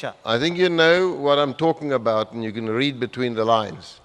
ನಾನು ಏನು ಹೇಳ್ತಾ ಇದ್ದೇನೆಂಬುದು ನೀವು ಅರ್ಥ ಮಾಡಿಕೊಳ್ತಾ ಇದ್ದೀರಿ ಅಂತ ಹೇಳಿ ನಾನು ತಿಳಿದುಕೊಳ್ತೇನೆ. Every day we need to reaffirm our decision.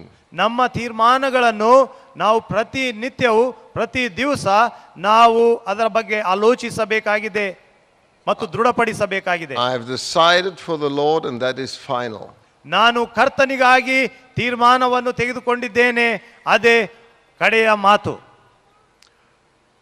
Moses' complete life was planned by God. ಮೋಶೆಯ ಸಂಪೂರ್ಣ ಜೀವಿತ ದೇವರಿಂದ ಯೋಜಿಸಲ್ಪಟ್ಟಂತ ಜೀವಿತವಾಗಿತ್ತು. Long before he was born. ಆತನು ಜನ್ಮ ಹೊಂದುವುದಕ್ಕೆ ಎಷ್ಟೋ ಸಮಯ ಮುಂಚೆಯೇ ಎಲ್ಲವೂ ಯೋಜಿಸಲ್ಪಟ್ಟಿತ್ತು. It was no accident that he was found by Pharaoh's daughter in the Nile River hidden between the reeds. ಫರೋನ ಮಗಳ ಮೂಲಕ ಆತನು ಫರೋನ ಮಗಳಿಗೆ ಸಿಕ್ಕಿ ಆಕೆಯಿಂದ ಪೋಷಿಸಲ್ಪಡುವಂತಹದ್ದು, ಆ ನದಿಯಲ್ಲಿ ಸಿಗುವಂತಹದ್ದು ಇದು ಒಂದು ಆಕಸ್ಮಿಕವಾದಂತಹ ಘಟನೆ ಆಗಿರುವಂತಹದ್ದಲ್ಲ. God had great things in mind for this man. ದೇವರು ಈ ಮನುಷ್ಯನ ವಿಷಯದಲ್ಲಿ ಅನೇಕ ಶ್ರೇಷ್ಠವಾದಂತಹ ವಿಷಯಗಳು ತುಂಬಿಕೊಂಡವನಾಗಿದ್ದನು. He needed special education. ಆತನಿಗೆ ಒಂದು ವಿಶೇಷವಾದಂತಹ ವಿದ್ಯಾಭ್ಯಾಸ ಬೇಕಾಗಿತ್ತು. Because God had a plan for him. ಯಾಕಂದ್ರೆ ದೇವರಿಗೆ ಆತನ ಜೀವಿತದ ಒಂದು ಯೋಜನೆ ಇತ್ತು. He could not receive that education amongst his own people. ಆತನ ಸ್ವಂತ ಜನರ ಮಧ್ಯದಲ್ಲಿರುವಾಗ ಆತನಿಗೆ ಅಂಥ ಒಂದು ವಿದ್ಯಾಭ್ಯಾಸ ದೊರಕುತ್ತಿರಲಿಲ್ಲ. Thus he grew up in the palace of Pharaoh. ಆದ್ದರಿಂದಲೇ ಆತನು ಫರೋನ ಅರಮನೆಯಲ್ಲಿ ಬೆಳೆದನು. ಆ ಐಗುಪ್ತ ದೇಶದಲ್ಲಿ ಇರುವುದಕ್ಕಾಗಿ ಒಂದು ಕಾರಣ ಆತನಿಗೆ ಸಿಕ್ಕಿತು. That was leading the Israelites out of the promised land. ಅದು ಯಾವುದೆಂದರೆ ಆತನು ಇಸ್ರಾಯೇಲ್ ಜನರನ್ನು ದೇವರು ವಾಗ್ದಾನ ಮಾಡಿರುವಂತಹ ದೇಶಕ್ಕೆ ಅವನು ಮುಂದಾಳತ್ವ ವಹಿಸಿ ತೆಗೆದುಕೊಂಡು ಹೋಗುವಂತಹದೇ. Out of Egypt to the promised land. ಐಗುಪ್ತ ದೇಶದಿಂದ ವಾಗ್ದಾನ ಮಾಡಲ್ಪಟ್ಟಂತಹ ಪಟ್ಟಣಕ್ಕೆ. God needed a strong leader. ದೇವರು ಆತನನ್ನು ಮುನ್ನಡೆಸಿದನು. When they came to the Red Sea, ದೇವರಿಗೆ ಒಬ್ಬ ಬಲವುಳ್ಳಂತ ನಾಯಕನು ಬೇಕಾಗಿದ್ದನು. ಅವರು ಕೆಂಪು ಸಮುದ್ರಕ್ಕೆ ಬಂದಾಗ it was Moses' faith in God that parted the waters. ಮೋಶೆಯ ನಂಬಿಕೆ ವಿಶ್ವಾಸವೇ ನೀರನ್ನು ಎರಡು ಭಾಗದಲ್ಲಿ ಬೇರ್ಪಡಿಸಿತು. It was through him that they received food in the desert. ಆತನ ಮೂಲಕವೇ ಅರಣ್ಯದಲ್ಲಿ ಆ ಜನರಿಗೆ ಆಹಾರವು ದೊರಕಿತು. And so I can mention many examples out of Moses' life. ಮೋಶೆಯ ಜೀವಿತದಿಂದ ಅನೇಕ ಉದಾಹರಣೆಗಳು ನಾನು ನಿಮಗೆ ತೋರಿಸಬಹುದು, ತಿಳಿಸಬಹುದು. Everything carefully planned by God. ಎಲ್ಲವೂ ಸರಿಯಾದಂತ ರೀತಿಯಿಂದ ದೇವರಿಂದ ಯೋಜಿಸಲ್ಪಟ್ಟಂತಹದ್ದು. So is it also with you and me. ನಿಮ್ಮ ಮತ್ತು ನಮ್ಮ ಜೀವಿತದ ವಿಷಯದಲ್ಲಿಯೂ ಸಹ ಹಾಗೆ ಇದೆ. We are not here by accident. ನಾವು ಆಕಸ್ಮಿಕವಾಗಿ ನಾವು ಸುಮ್ಮನೆ ಇಲ್ಲಿಗೆ ಬಂದವರಲ್ಲ. God has planned everything carefully well in advance. ಎಲ್ಲ ಮುಂಚೆಯೇ ದೇವರು ಎಲ್ಲವೂ ಸ್ಪಷ್ಟವಾಗಿ ಮತ್ತು ಸರಿಯಾದಂತ ರೀತಿಯಲ್ಲಿ ನಮ್ಮ ಜೀವಿತಗಳನ್ನು ಯೋಜಿಸಿದ್ದಾನೆ. That is also why we are part of this faith. ನಾವು ಈ ವಿಶ್ವಾಸಕ್ಕೆ ಯಾಕೆ ಸೇರಿದ್ದೇವೆ ಎಂಬಂತಹ ಒಂದು ಕಾರಣವೂ ಸಹ ಇದೇ ಆಗಿದೆ. And God has many things in mind for us to do for him still. ದೇವರಿಗಾಗಿ ನಾವು ಇನ್ನು ಮುಂದೆ ಮಾಡಬೇಕಾಗಿರುವಂತಹ ವಿಷಯಗಳು ಸಹ ಏನಾಗಿವೆ ಎಂದು ಆತನು ಇನ್ನೂ ತನ್ನ ಯೋಜನೆಯಲ್ಲಿ ಇಟ್ಟುಕೊಂಡಿದ್ದಾನೆ. And we will have to require faith. ಮತ್ತು ನಮಗೆ ವಿಶ್ವಾಸ ಬೇಕು. And make the right decision, as our chief apostle said. ನಮ್ಮ ಮುಖ್ಯ ಅಪೊಸ್ತಲರು ಹೇಳಿದ ಹಾಗೆ ನಾವು ಸರಿಯಾದಂತ ತೀರ್ಮಾನ ಮಾಡಬೇಕು. When Moses was confronted with the Red Sea, ಮೋಶೆಯು ಕೆಂಪು ಸಮುದ್ರದ ಮುಂದೆ ಬಂದು ನಿಂತುಕೊಂಡಿರುವಾಗ he did not turn around, ಆತನು ಹಿಂದಕ್ಕೆ ತಿರುಗಲಿಲ್ಲ. although it must have made him afraid. ಆತನಿಗೆ ಬಹುಶಃ ಭಯ ಆಗಿರಬಹುದು. He decided to go on with the plan of God. ಆದರೆ ದೇವರ ಯೋಜನೆ ಏನಾಗಿದೆ ಎಂದು ಆತನು ತಿಳಿದು ಅದರಿಂದ ಆತನು ದೇವರ ಯೋಜನೆಯಂತೆ ಮುಂದೆ ಹೋಗುವುದಕ್ಕೆ ಆತನು ತೀರ್ಮಾನಿಸಿದನು. We will also be confronted with complicated situations. ನಾವು ಸಹ ಅನೇಕ ಸಮಸ್ಯೆಗಳುಳ್ಳಂತಹ ಸಂದರ್ಭಗಳನ್ನು ಎದುರಿಸುವಂತಹ ಸಮಯಗಳು ಬರಬಹುದು. Remember your decision. ನಿಮ್ಮ ತೀರ್ಮಾನಗಳು ಜ್ಞಾಪಕದಲ್ಲಿಟ್ಟುಕೊಳ್ಳಿರಿ. I and my house will serve the Lord. ನಾನು ನನ್ನ ಮನೆಯವರು ಯೆಹೋವನನ್ನೇ ಸೇವಿಸುವೆವು. Always consider the end. ಕಡೆಯಲ್ಲಿ ಏನಿದೆ ಎಂಬುದನ್ನು ನೀವು ಎಂದು ಮರೆಯಬೇಡಿರಿ, ಅದನ್ನು ಜ್ಞಾಪಕದಲ್ಲಿಟ್ಟುಕೊಳ್ಳಿರಿ. And when pressures are applied ಯಾವಾಗ ಒತ್ತಡಗಳು ನಮ್ಮ ಮೇಲೆ ಬರುತ್ತವೋ, from this world in which we live, ಈ ಲೋಕದಲ್ಲಿ ನಾವು ಜೀವಿಸುತ್ತಿರುವಂತ ಈ ಲೋಕದಿಂದ ಒತ್ತಡಗಳು ಬರುವಾಗ stand firm ದೃಢವಾಗಿ ನಿಂತುಕೊಳ್ಳಿರಿ and take a standpoint. ಮತ್ತು ಒಂದು ಸರಿಯಾದಂತ ತೀರ್ಮಾನ ತೆಗೆದುಕೊಳ್ಳಿರಿ. Our chief apostle said some people don't like to decide. ನಮ್ಮ ಮುಖ್ಯ ಅಪೊಸ್ತಲರು ಹೇಳಿದರು, ಸ್ವಲ್ಪ ಜನರಿಗೆ ತೀರ್ಮಾನ ತೆಗೆದುಕೊಳ್ಳುವಂತಹದೇ ಇಷ್ಟವಿಲ್ಲ, ತಡ ಮಾಡಬೇಕೆಂತ ಹೇಳಿ ಅವರು ಇಷ್ಟಪಡುತ್ತಾರೆ. And they sort of just go with the masses. ಜನರ ಗುಂಪು ಯಾವ ಕಡೆ ಹೋಗುತ್ತಾ ಇದೆಯೋ ಅದರ ಜೊತೆಯಲ್ಲಿ ನಾನೂ ಸಹ ಹೋಗಬೇಕೆಂದು ಇಚ್ಛಿಸುತ್ತಾರೆ. We can't blend in with the masses. ನಾವು ಜನರ ಗುಂಪಿನಲ್ಲಿ ಇರುವಂತಹದ್ದು ನಾವು ಯಾರಿಗೂ ನಾವು ದೂಷಿಯಾಗಿ ನಿಲ್ಲಿಸಲಿಕ್ಕೆ ಆಗುವುದಿಲ್ಲ. We will have to stand firm. ನಾವು ದೃಢವಾಗಿ ನಿಲ್ಲಬೇಕು. We are on our way out of the Egypt of this time. ನಾವು ಈ ಲೋಕದ ಒಂದು ಐಗುಪ್ತ ದೇಶದಿಂದ ನಾವು ಹೊರಟಿದ್ದೇವೆ. When it becomes difficult, ಯಾವಾಗ ಕಷ್ಟಕರವಾಗಿರುತ್ತದೋ think of the promised land. ನಮಗೆ ವಾಗ್ದಾನ ಮಾಡಲ್ಪಟ್ಟಂತ ಪಟ್ಟಣದ ವಿಷಯದಲ್ಲಿ ಜ್ಞಾಪಕ ಮಾಡಿಕೊಳ್ಳಿರಿ And persevere. ಮತ್ತು Persevere. ನಾವು ತಾಳ್ಮೆಯಿಂದ ನಾವು ನೋಡೋಣ. Amen. ಆಮೆನ್.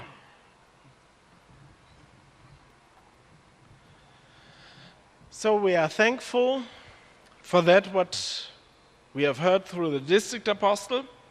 ನಾವು ಜಿಲ್ಲಾ ಅಪೊಸ್ತಲರಿಂದ ಕೇಳಿಸಿಕೊಂಡಿರುವಂತಹದಕ್ಕೆ ನಾವು ಕೃತಜ್ಞತೆ ಉಳ್ಳವರಾಗಿದ್ದೇವೆ. And please take that into your hearts. ಅದನ್ನು ದಯವಿಟ್ಟು ನಿಮ್ಮ ಹೃದಯಗಳ ಒಳಗೆ ಸ್ವೀಕರಿಸಿರಿ. That we every day and you want to make the right decision. ಪ್ರತಿ ದಿನ ನಾವು ಸರಿಯಾದಂತ ತೀರ್ಮಾನ ಮಾಡಬೇಕೆಂದು ನಾವು ನಡೆಯೋಣ. I now want to ask some of your apostles here to local apostles to serve along. ಈಗ ನಿಮ್ಮ ಮಧ್ಯದಲ್ಲಿರುವಂತಹ ನಿಮ್ಮ ದೇಶದ ನಿಮ್ಮ ಪ್ರಾಂತದ ಅಪೊಸ್ತಲರನ್ನು ನಾವು ಸೇವೆ ಮಾಡುವುದಕ್ಕಾಗಿ ಆಹ್ವಾನಿಸುತ್ತೇನೆ. Unfortunately, I do not speak your local language, therefore we have a translator.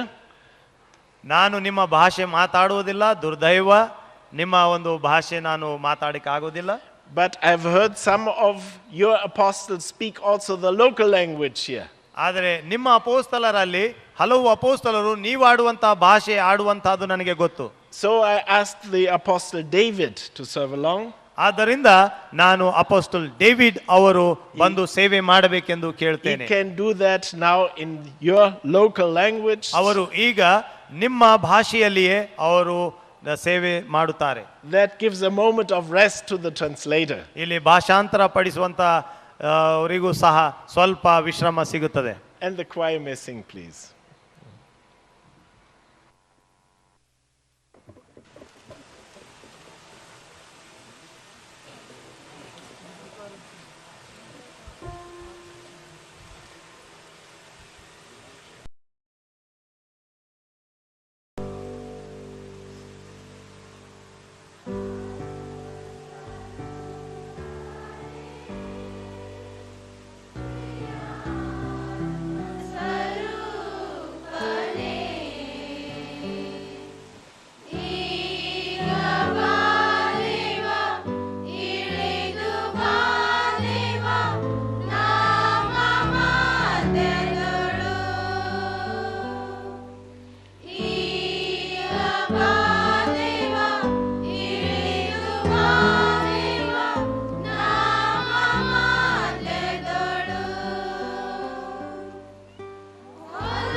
ಕರ್ತನಲ್ಲಿ ನನ್ನ ಪ್ರಿಯ ಸಹೋದರರೇ, ಸಹೋದರಿಯರೇ, ಸ್ನೇಹಿತರೇ ಮತ್ತು ಅತಿಥಿಯರೇ,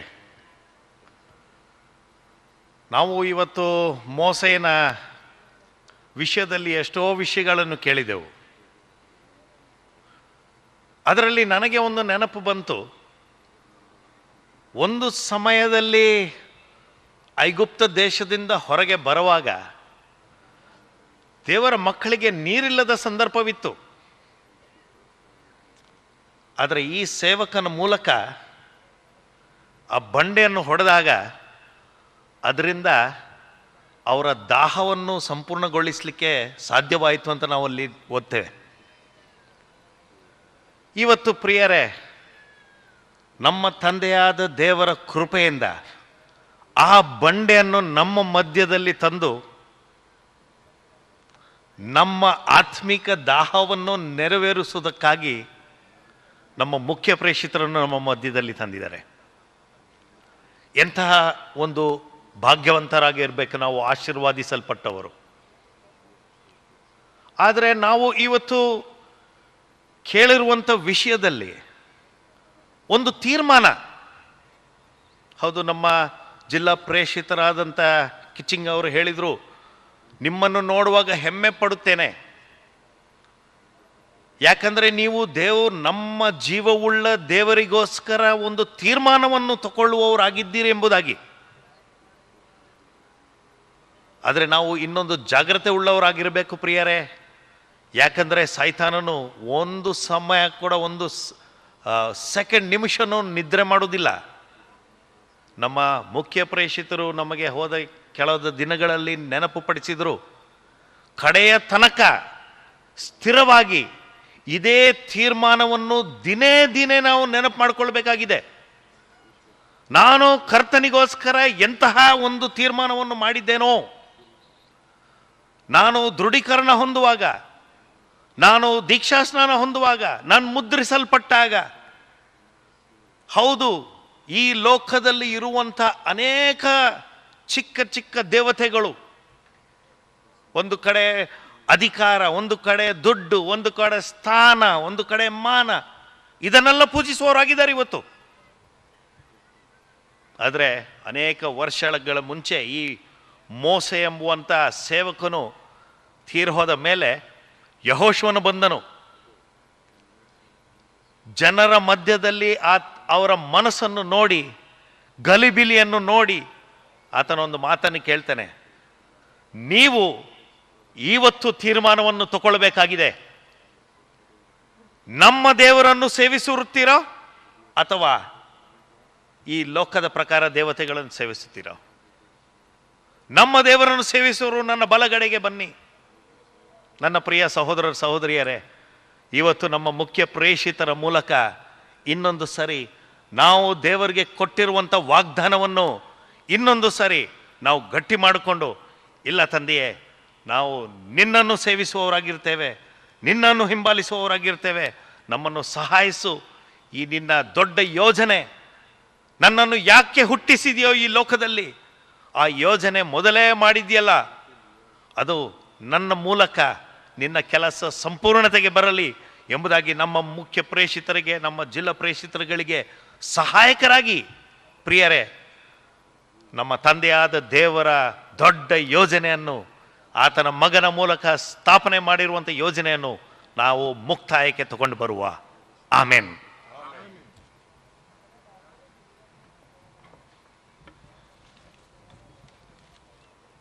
So, dear brothers and sisters, dear friends, ನನ್ನ ಪ್ರಿಯ ಸಹೋದರ ಸಹೋದರಿಯರೇ, ಪ್ರಿಯ ಸ್ನೇಹಿತರೆ, we have heard much about the right decision.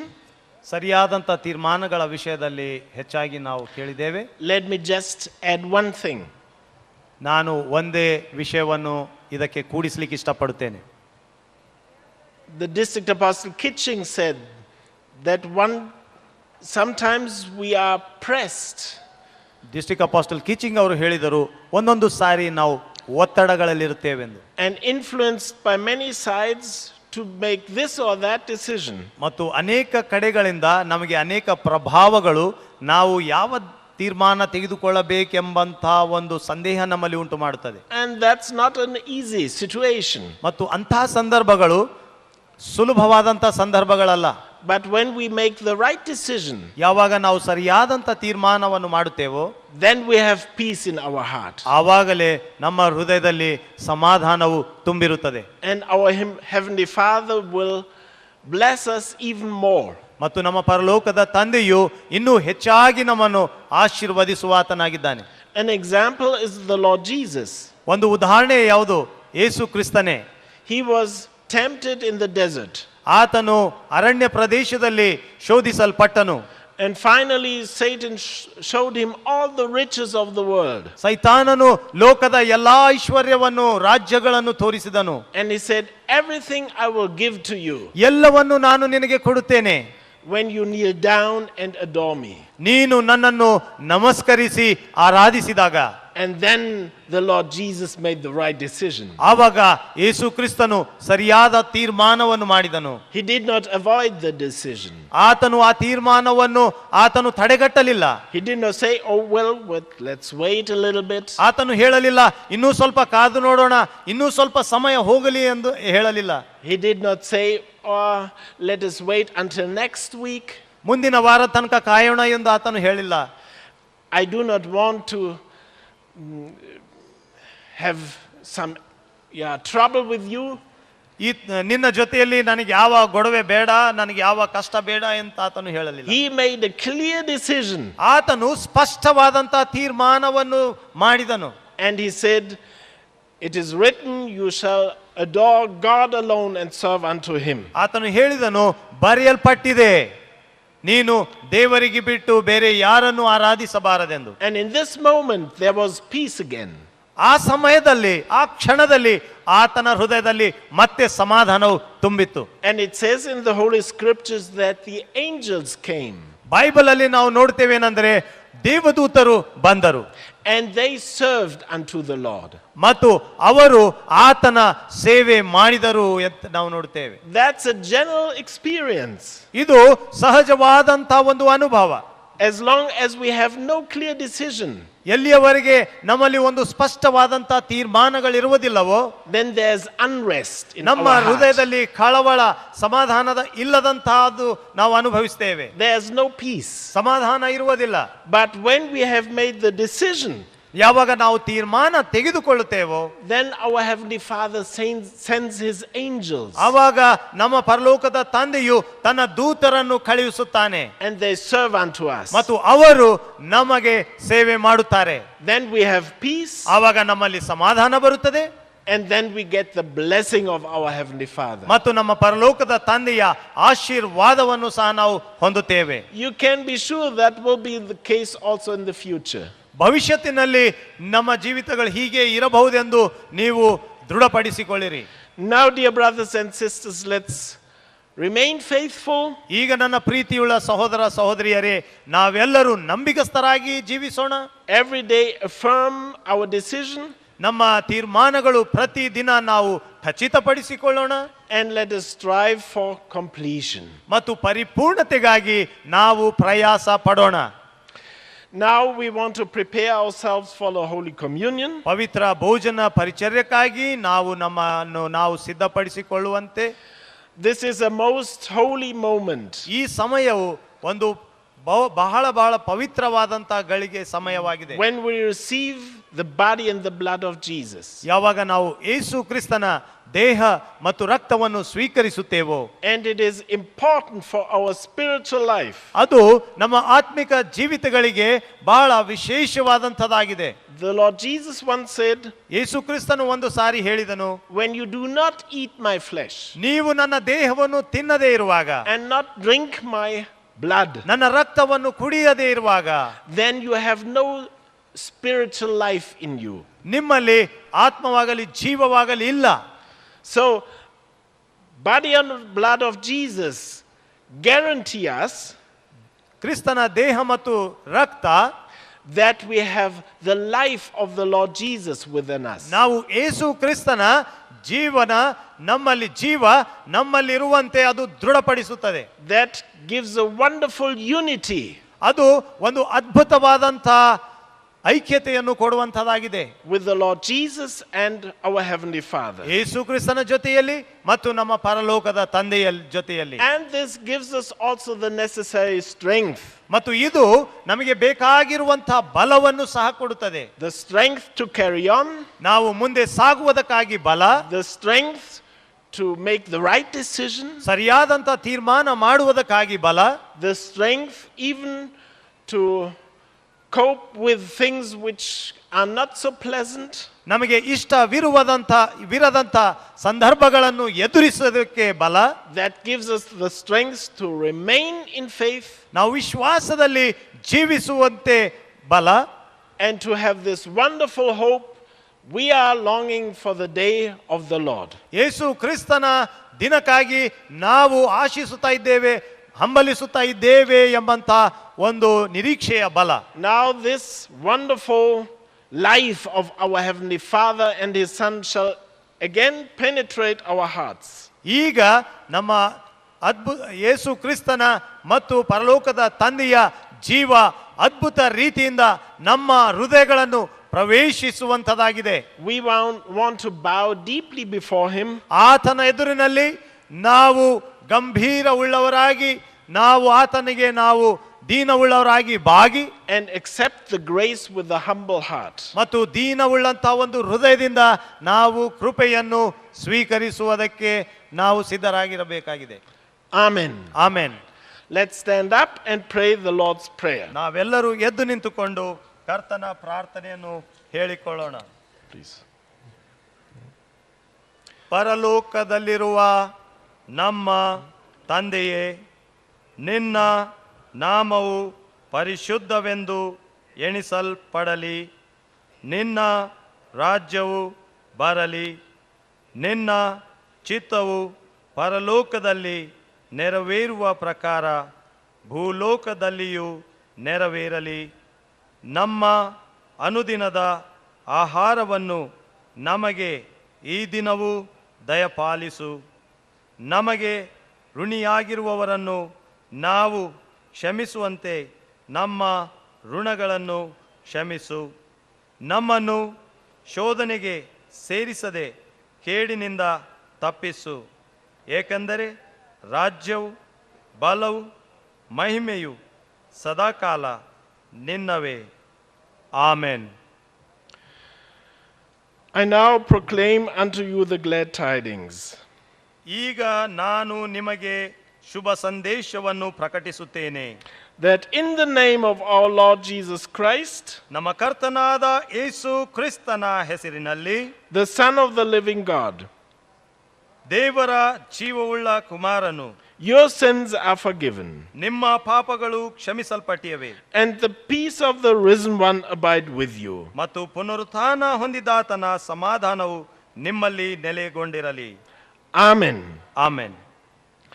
Dear Heavenly Father, ಪ್ರೀತಿಯುಳ್ಳ ತಂದೆಯಾದ ದೇವರೇ, we are very thankful for your word ನಿನ್ನ ವಾಕ್ಯಕ್ಕಾಗಿ ನಾವು ಬಹು ಕೃತಜ್ಞತೆ ಉಳ್ಳವರಾಗಿದ್ದೇವೆ and for your grace. ಮತ್ತು ನಿನ್ನ ಕೃಪೆಗಾಗಿ. We are thankful for the strength which we receive. ನಾವು ಹೊಂದಿರುವಂತಹ ಬಲಕ್ಕಾಗಿ ನಾವು ಕೃತಜ್ಞತೆ ಉಳ್ಳವರಾಗಿದ್ದೇವೆ. We are thankful for your blessing. ನಿನ್ನ ಆಶೀರ್ವಾದಕ್ಕಾಗಿ ನಾವು ಕೃತಜ್ಞತೆ ಉಳ್ಳವರಾಗಿದ್ದೇವೆ. Let us be able to make the right decision ನಾವು ಸರಿಯಾದಂತ ತೀರ್ಮಾನ ತೆಗೆದುಕೊಳ್ಳುವುದಕ್ಕೆ ನಮಗೆ ಸಹಾಯ ನೀಡು. every day anew. ಪ್ರತಿ ದಿವಸ Let us be active in your work. ನಿನ್ನ ಕೆಲಸದಲ್ಲಿ ನಾವು ಜೀವಿಸುವಂತೆ, ಚುರುಕಾಗಿರುವಂತೆ ಸಹಾಯ Let ಮಾಡು. us do that what pleases in your sight. ನಿನ್ನ ದೃಷ್ಟಿಯಲ್ಲಿ ಯಾವುದು ಉತ್ತಮವಾಗಿದೆಯೋ, ಯಾವುದು ನಿನಗೆ ಸಂತೋಷಪಡಿಸ್ತದೋ ಅದನ್ನೇ ಮಾಡುವಂತೆ ನಮಗೆ ಸಹಾಯ ಮಾಡು. Let your work also in this country come to completion. ಈ ದೇಶದಲ್ಲಿರುವಂತಹ ನಿನ್ನ ಕೆಲಸವು ಸಹ ಪರಿಪೂರ್ಣ ಸ್ಥಿತಿಗೆ ಬರಲಿ. Bless every congregation in India.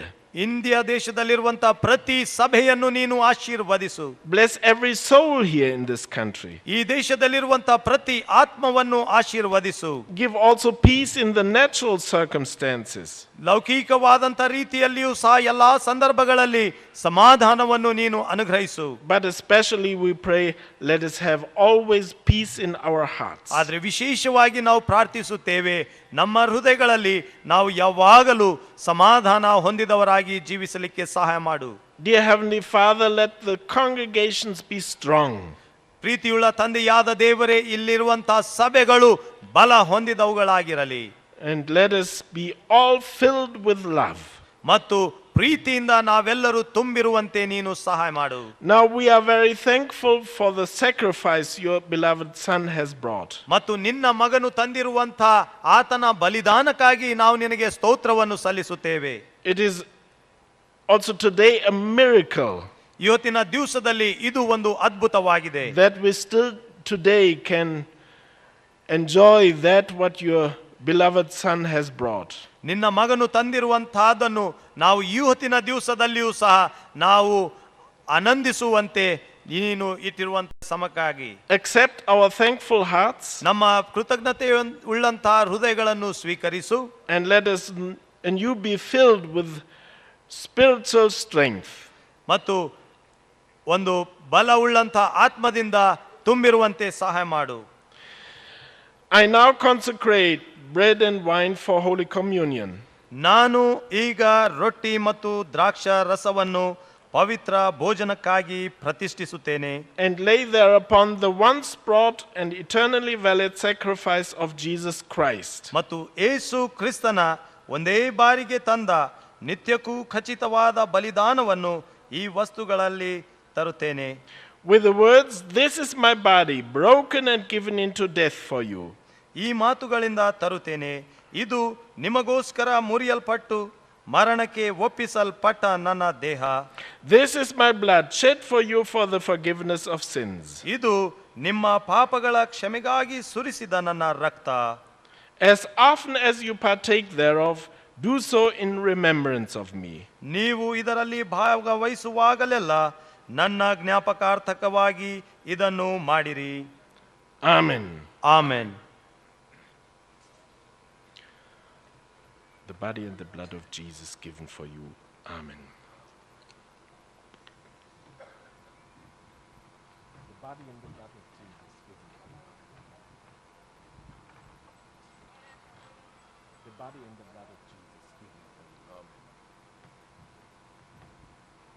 The body and the blood of Jesus given for you.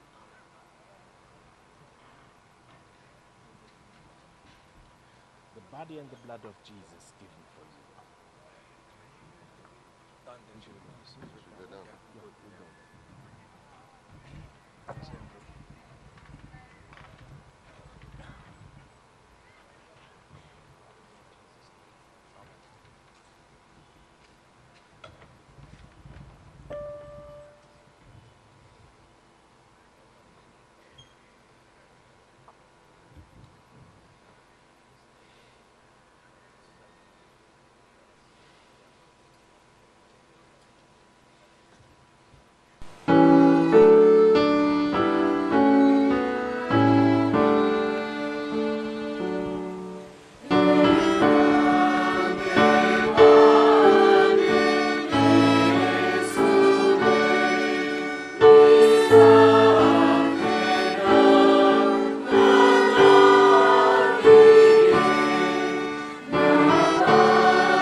My very dear brothers and sisters, ನನ್ನ ಅತಿ ಪ್ರೀತಿಯುಳ್ಳ ಸಹೋದರರೇ ಮತ್ತು ಸಹೋದರಿಯರೇ, there is a large congregation here this morning ಈ ಮುಂಜಾನೆ ಸಮಯದಲ್ಲಿ ಇಲ್ಲಿ ಒಂದು ದೊಡ್ಡ ಸಭೆ ಕೂಡಿದೆ, that you can see. ನಾವು ನೋಡುವಂಥ ಸಭೆ. But there is even a greater congregation here from eternity. ಆದರೆ ನಮ್ಮ ಕಣ್ಣಿಗೆ ಅದೃಶ್ಯವಾದಂಥ ಇನ್ನೂ ದೊಡ್ಡ ಸಭೆಯು ನಿತ್ಯತ್ವ ಲೋಕದಿಂದ ಇದೆ. And that congregation we cannot see. ಆ ಸಭೆಯನ್ನು ನಾವು ನೋಡಲಿಕ್ಕೆ ಆಗುವುದಿಲ್ಲ, But we can feel ಆದರೆ ನಾವು ಅನುಭವಿಸಬಹುದು with our soul and our heart ನಮ್ಮ ಹೃದಯಗಳು, ನಮ್ಮ ಮನಸ್ಸಿನಲ್ಲಿ that they are here this morning with us. ಈ ಮುಂಜಾನೆ ಸಮಯದಲ್ಲಿ ನಮ್ಮೊಂದಿಗೆ ಅವರು ಸಹ ಇದ್ದಾರೆಂದು. India is the largest populated country in the world. ಲೋಕದಲ್ಲಿಯೇ ಹೆಚ್ಚಿನ ಜನಸಂಖ್ಯೆ ಹೊಂದಿರುವಂಥ ದೇಶವು ಭಾರತ ದೇಶವಾಗಿದೆ. Therefore, I believe that the largest number also are in eternity from this country. ಈ ದೇಶದಿಂದ ಒಂದು ದೊಡ್ಡ ಸಂಖ್ಯೆಯು ನಿತ್ಯತ್ವ ಲೋಕದಲ್ಲಿಯೂ ಸಹ ಇದೆ ಎಂದು ನಾನು ನಂಬುತ್ತೇನೆ. We think of our loved ones that have gone into eternity. ನಮ್ಮ ಪ್ರಿಯರು ನಮ್ಮಿಂದ ಅಗಲಿ ನಿತ್ಯತ್ವ ಲೋಕದಲ್ಲಿ ಪ್ರವೇಶಿಸಿರುವಂಥವರನ್ನು ನಾವು ಜ್ಞಾಪಿಸಿಕೊಳ್ಳುತ್ತೇವೆ. Many apostles, many ministers, ಅನೇಕ ಅಪೊಸ್ತಲರು, ಅನೇಕ ಸೇವಕರು, many brothers and sisters ಅನೇಕ ಸಹೋದರ ಸಹೋದರಿಯರು that helped to build this wonderful faith here in this country. ಈ ಅದ್ಭುತವಾದಂಥ ವಿಶ್ವಾಸ ಈ ದೇಶದಲ್ಲಿ ಕಟ್ಟುವುದಕ್ಕೆ ಸಹಾಯ ಮಾಡುವಂಥ ಅನೇಕ ಈ ನಮ್ಮ ಸಹೋದರ ಸಹೋದರಿಯರು. They also long to receive the body and the blood of the Lord Jesus. ಅವರೂ ಸಹ ಯೇಸು ಕ್ರಿಸ್ತನ ದೇಹ ಮತ್ತು ರಕ್ತ ಪಡೆಯಲಿಕ್ಕೆ ಇಚ್ಛಿಸುವಂಥವರ ಆಗಿರುತ್ತಾರೆ. For them also the word applies, unless you eat my body and drink my blood, you will have no part in me. ಅವರಿಗೂ ಸಹ ಈ ವಾಕ್ಯವು ಅನ್ವಯಿಸುತ್ತದೆ. ನೀವು ಎಲ್ಲಿಯವರೆಗೆ ನನ್ನ ದೇಹವನ್ನು ತಿಂದು ನಮ್ಮ ರಕ್ತವನ್ನು ಕುಡಿಯದೆ ಇರುತ್ತೀರೋ ನಿಮ್ಮಲ್ಲಿ ಜೀವವು ಇರುವುದಿಲ್ಲ ಎಂದು. They also long for their spiritual life constantly. ಅವರೂ ಸಹ ಪ್ರತಿ ಸಮಯದಲ್ಲಿ, ಪ್ರತಿ ಕ್ಷಣದಲ್ಲಿ, ಯಾವಾಗಲೂ ಆತ್ಮಿಕವಾದಂಥ ಜೀವ Which ಬಯಸುವಂತವರಾಗಿರುತ್ತಾರೆ. is granted to them here at the altar of the Lord Jesus. ಅದು ಯೇಸು ಕ್ರಿಸ್ತನು ಸ್ಥಾಪಿಸಿರುವ ಈ ವೇದಿಯಲ್ಲಿ ಇಲ್ಲಿ ಸಿಗುವಂಥದ್ದಾಗಿದೆ. They also long to receive the body and the blood of the Lord Jesus. ಯೇಸು ಕ್ರಿಸ್ತನ ದೇಹ ಮತ್ತು ರಕ್ತವನ್ನು ಪಡೆಯಲಿಕ್ಕೆ ಅವರು ಸಹ ಇಚ್ಛಿಸುವಂತವರಾಗಿರುತ್ತಾರೆ. And perhaps many in different realms in eternity. ಮತ್ತು ನಿತ್ಯತ್ವ ಲೋಕದ ಅನೇಕ ಬೇರೆ ಬೇರೆ ಸ್ಥಳಗಳಲ್ಲಿ ಅನೇಕರು Who have accepted the grace of our Heavenly Father. ನಮ್ಮ ತಂದೆಯಾದ ದೇವರ ಕೃಪೆಯನ್ನು ಸ್ವೀಕರಿಸಿದವರು. They also permitted to participate ಅವರು ಸಹ ಇದರಲ್ಲಿ ಭಾಗವಹಿಸುವಂತೆ by God's grace ಅವರು ಕೃಪೆಯಿಂದ ಅವರು ಅನುಮತಿ of ಪಡೆಯುವಂಥವರು. the Holy Communion. ಈ ಒಂದು ಪವಿತ್ರ ಭೋಜನ, Of course, they have no body, ಅವರಿಗೆ ದೇಹವಿಲ್ಲ, they have no hands, ಅವರಿಗೆ ಕೈಗಳಿಲ್ಲ, but a soul and a spirit. ಆದರೆ ಪ್ರಾಣ ಮತ್ತು ಆತ್ಮವಿದೆ. Therefore, by proxy, they will receive the Holy Communion. ಆದದರಿಂದ ಅವರನ್ನು ಪ್ರತಿನಿಧಿಸುವವರ ಮೂಲಕ ಅವರೂ ಸಹ ಪವಿತ್ರ ಭೋಜನವನ್ನು ಪಡೆಯುವವರಾಗಿದ್ದಾರೆ. When our chief apostle, we serve to two of the apostles. ಮತ್ತು ನಮ್ಮ ಮುಖ್ಯ ಅಪೋಸ್ತಲರು ಇಲ್ಲಿರುವಂತ ಇಬ್ಬರು ಅಪೋಸ್ತಲರಿಗೆ ಇದು ಅವರು ಹಂಚುತ್ತಾರೆ. It was seen that at one time when Holy Communion was celebrated with those from eternity, ಒಂದು ಸಮಯದಲ್ಲಿ ನಿತ್ಯತ್ವ ಲೋಕದಲ್ಲಿರುವಂಥವರಿಗಾಗಿ ಪವಿತ್ರ ಭೋಜನ ಆಚರಣೆಯು ಮಾಡುತ್ತಿರುವಾಗ, as the brothers reached out to receive the Holy Communion, ಸಹೋದರರು ತಮ್ಮ ಹಸ್ತಗಳನ್ನು ಮುಂಚಾಚಿ ಪವಿತ್ರ ಭೋಜನವನ್ನು ಸ್ವೀಕರಿಸಲಿಕ್ಕೆ ಮುಂದೆ ಬಂದಾಗ, it was seen by vision ಅನೇಕರು ದರ್ಶನವನ್ನು ನೋಡಿದರು. that thousands, perhaps even million hands reached out. ಸಾವಿರಾರು ಮತ್ತು ಹಲವು ಸಾರಿ ಬಹುಶಃ ಲಕ್ಷಾಂತರ ಜನರು ಅವರ ಹಸ್ತಗಳನ್ನು ಚಾಚುವಂತಹದ್ದು ಒಂದು ದರ್ಶನ ನೋಡಿರುವಂತಹ ಅನುಭವಗಳಿವೆ. This also the case this morning hour. ಈ ಮುಂಜಾನೆ ಸಮಯದಲ್ಲಿ ಇಲ್ಲಿಯೂ ಸಹ ಇದೇ ಮಾತಾಗಿದೆ. Our chief apostle will give the body and the blood of the Lord Jesus ನಮ್ಮ ಮುಖ್ಯ ಅಪೊಸ್ತಲರು ಯೇಸುವಿನ ದೇಹ ಮತ್ತು ರಕ್ತವನ್ನು ಕೊಡುತ್ತಾರೆ. from the souls from eternity. ನಿತ್ಯತ್ವದಲ್ಲಿರುವಂತಹ ಆತ್ಮಗಳಿಗಾಗಿ ಅವರು ಹಂಚುತ್ತಾರೆ. And I would like to ask the apostle Manohar and Amathi ನಾನು ಅಪೊಸ್ತಲ ಮನೋಹರ್ ಮತ್ತು ಅಮಾತಿ ಅವರನ್ನು ನಾನು ಕೇಳಿಕೊಳ್ಳುತ್ತೇನೆ to receive the Holy Communion for them. ಪವಿತ್ರ ಭೋಜನ ನಿತ್ಯತ್ವ ಲೋಕದಲ್ಲಿರುವವರ ಪರವಾಗಿ ಸ್ವೀಕರಿಸಬೇಕೆಂದು. And the preparation for this, ಇದಕ್ಕಾಗಿ ಸಿದ್ಧತೆ I would like to ask the choir ನಾನು ಗಾಯನ ತಂಡದವರಿಗೆ to ವಿನಂತಿಸಿಕೊಳ್ಳುತ್ತೇನೆ sing a hymn. ಒಂದು ಸಂಗೀತವನ್ನು ಹಾಡಬೇಕೆಂದು. And I would like to ask the congregation also to stand up. ಮತ್ತು ಇರುವಂತ ಸಭೆಗೆ ನಿಂತುಕೊಳ್ಳುವುದಕ್ಕೋಸ್ಕರ ನಾನು ಕೇಳಿಕೊಳ್ಳುತ್ತೇನೆ, ದಯವಿಟ್ಟು ನಿಂತುಕೊಳ್ಳಿರಿ.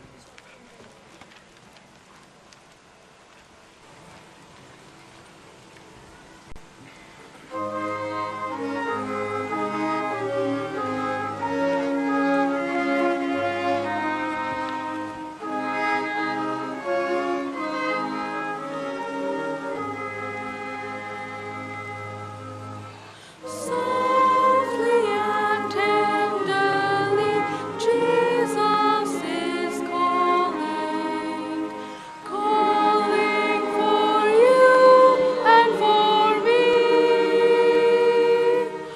See on the portals He's waiting and watching, watching for you and for me.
Your district apostle said that we feel that many from the yonder world are near. ನಿಮ್ಮ ಜಿಲ್ಲಾ ಅಪೊಸ್ತಲರು ಹೇಳಿದರು, ಅಗಲಿರುವಂಥವರ ಲೋಕದಿಂದ ಅನೇಕರನ್ನು ನಾವು ನಮ್ಮ ಹೃದಯದಲ್ಲಿ ನಾವು ಅನುಭವಿಸುವವರಾಗಿದ್ದೇವೆ. And I can confirm that. ನಾನು ಅದನ್ನು ದೃಢಪಡಿಸುತ್ತೇನೆ.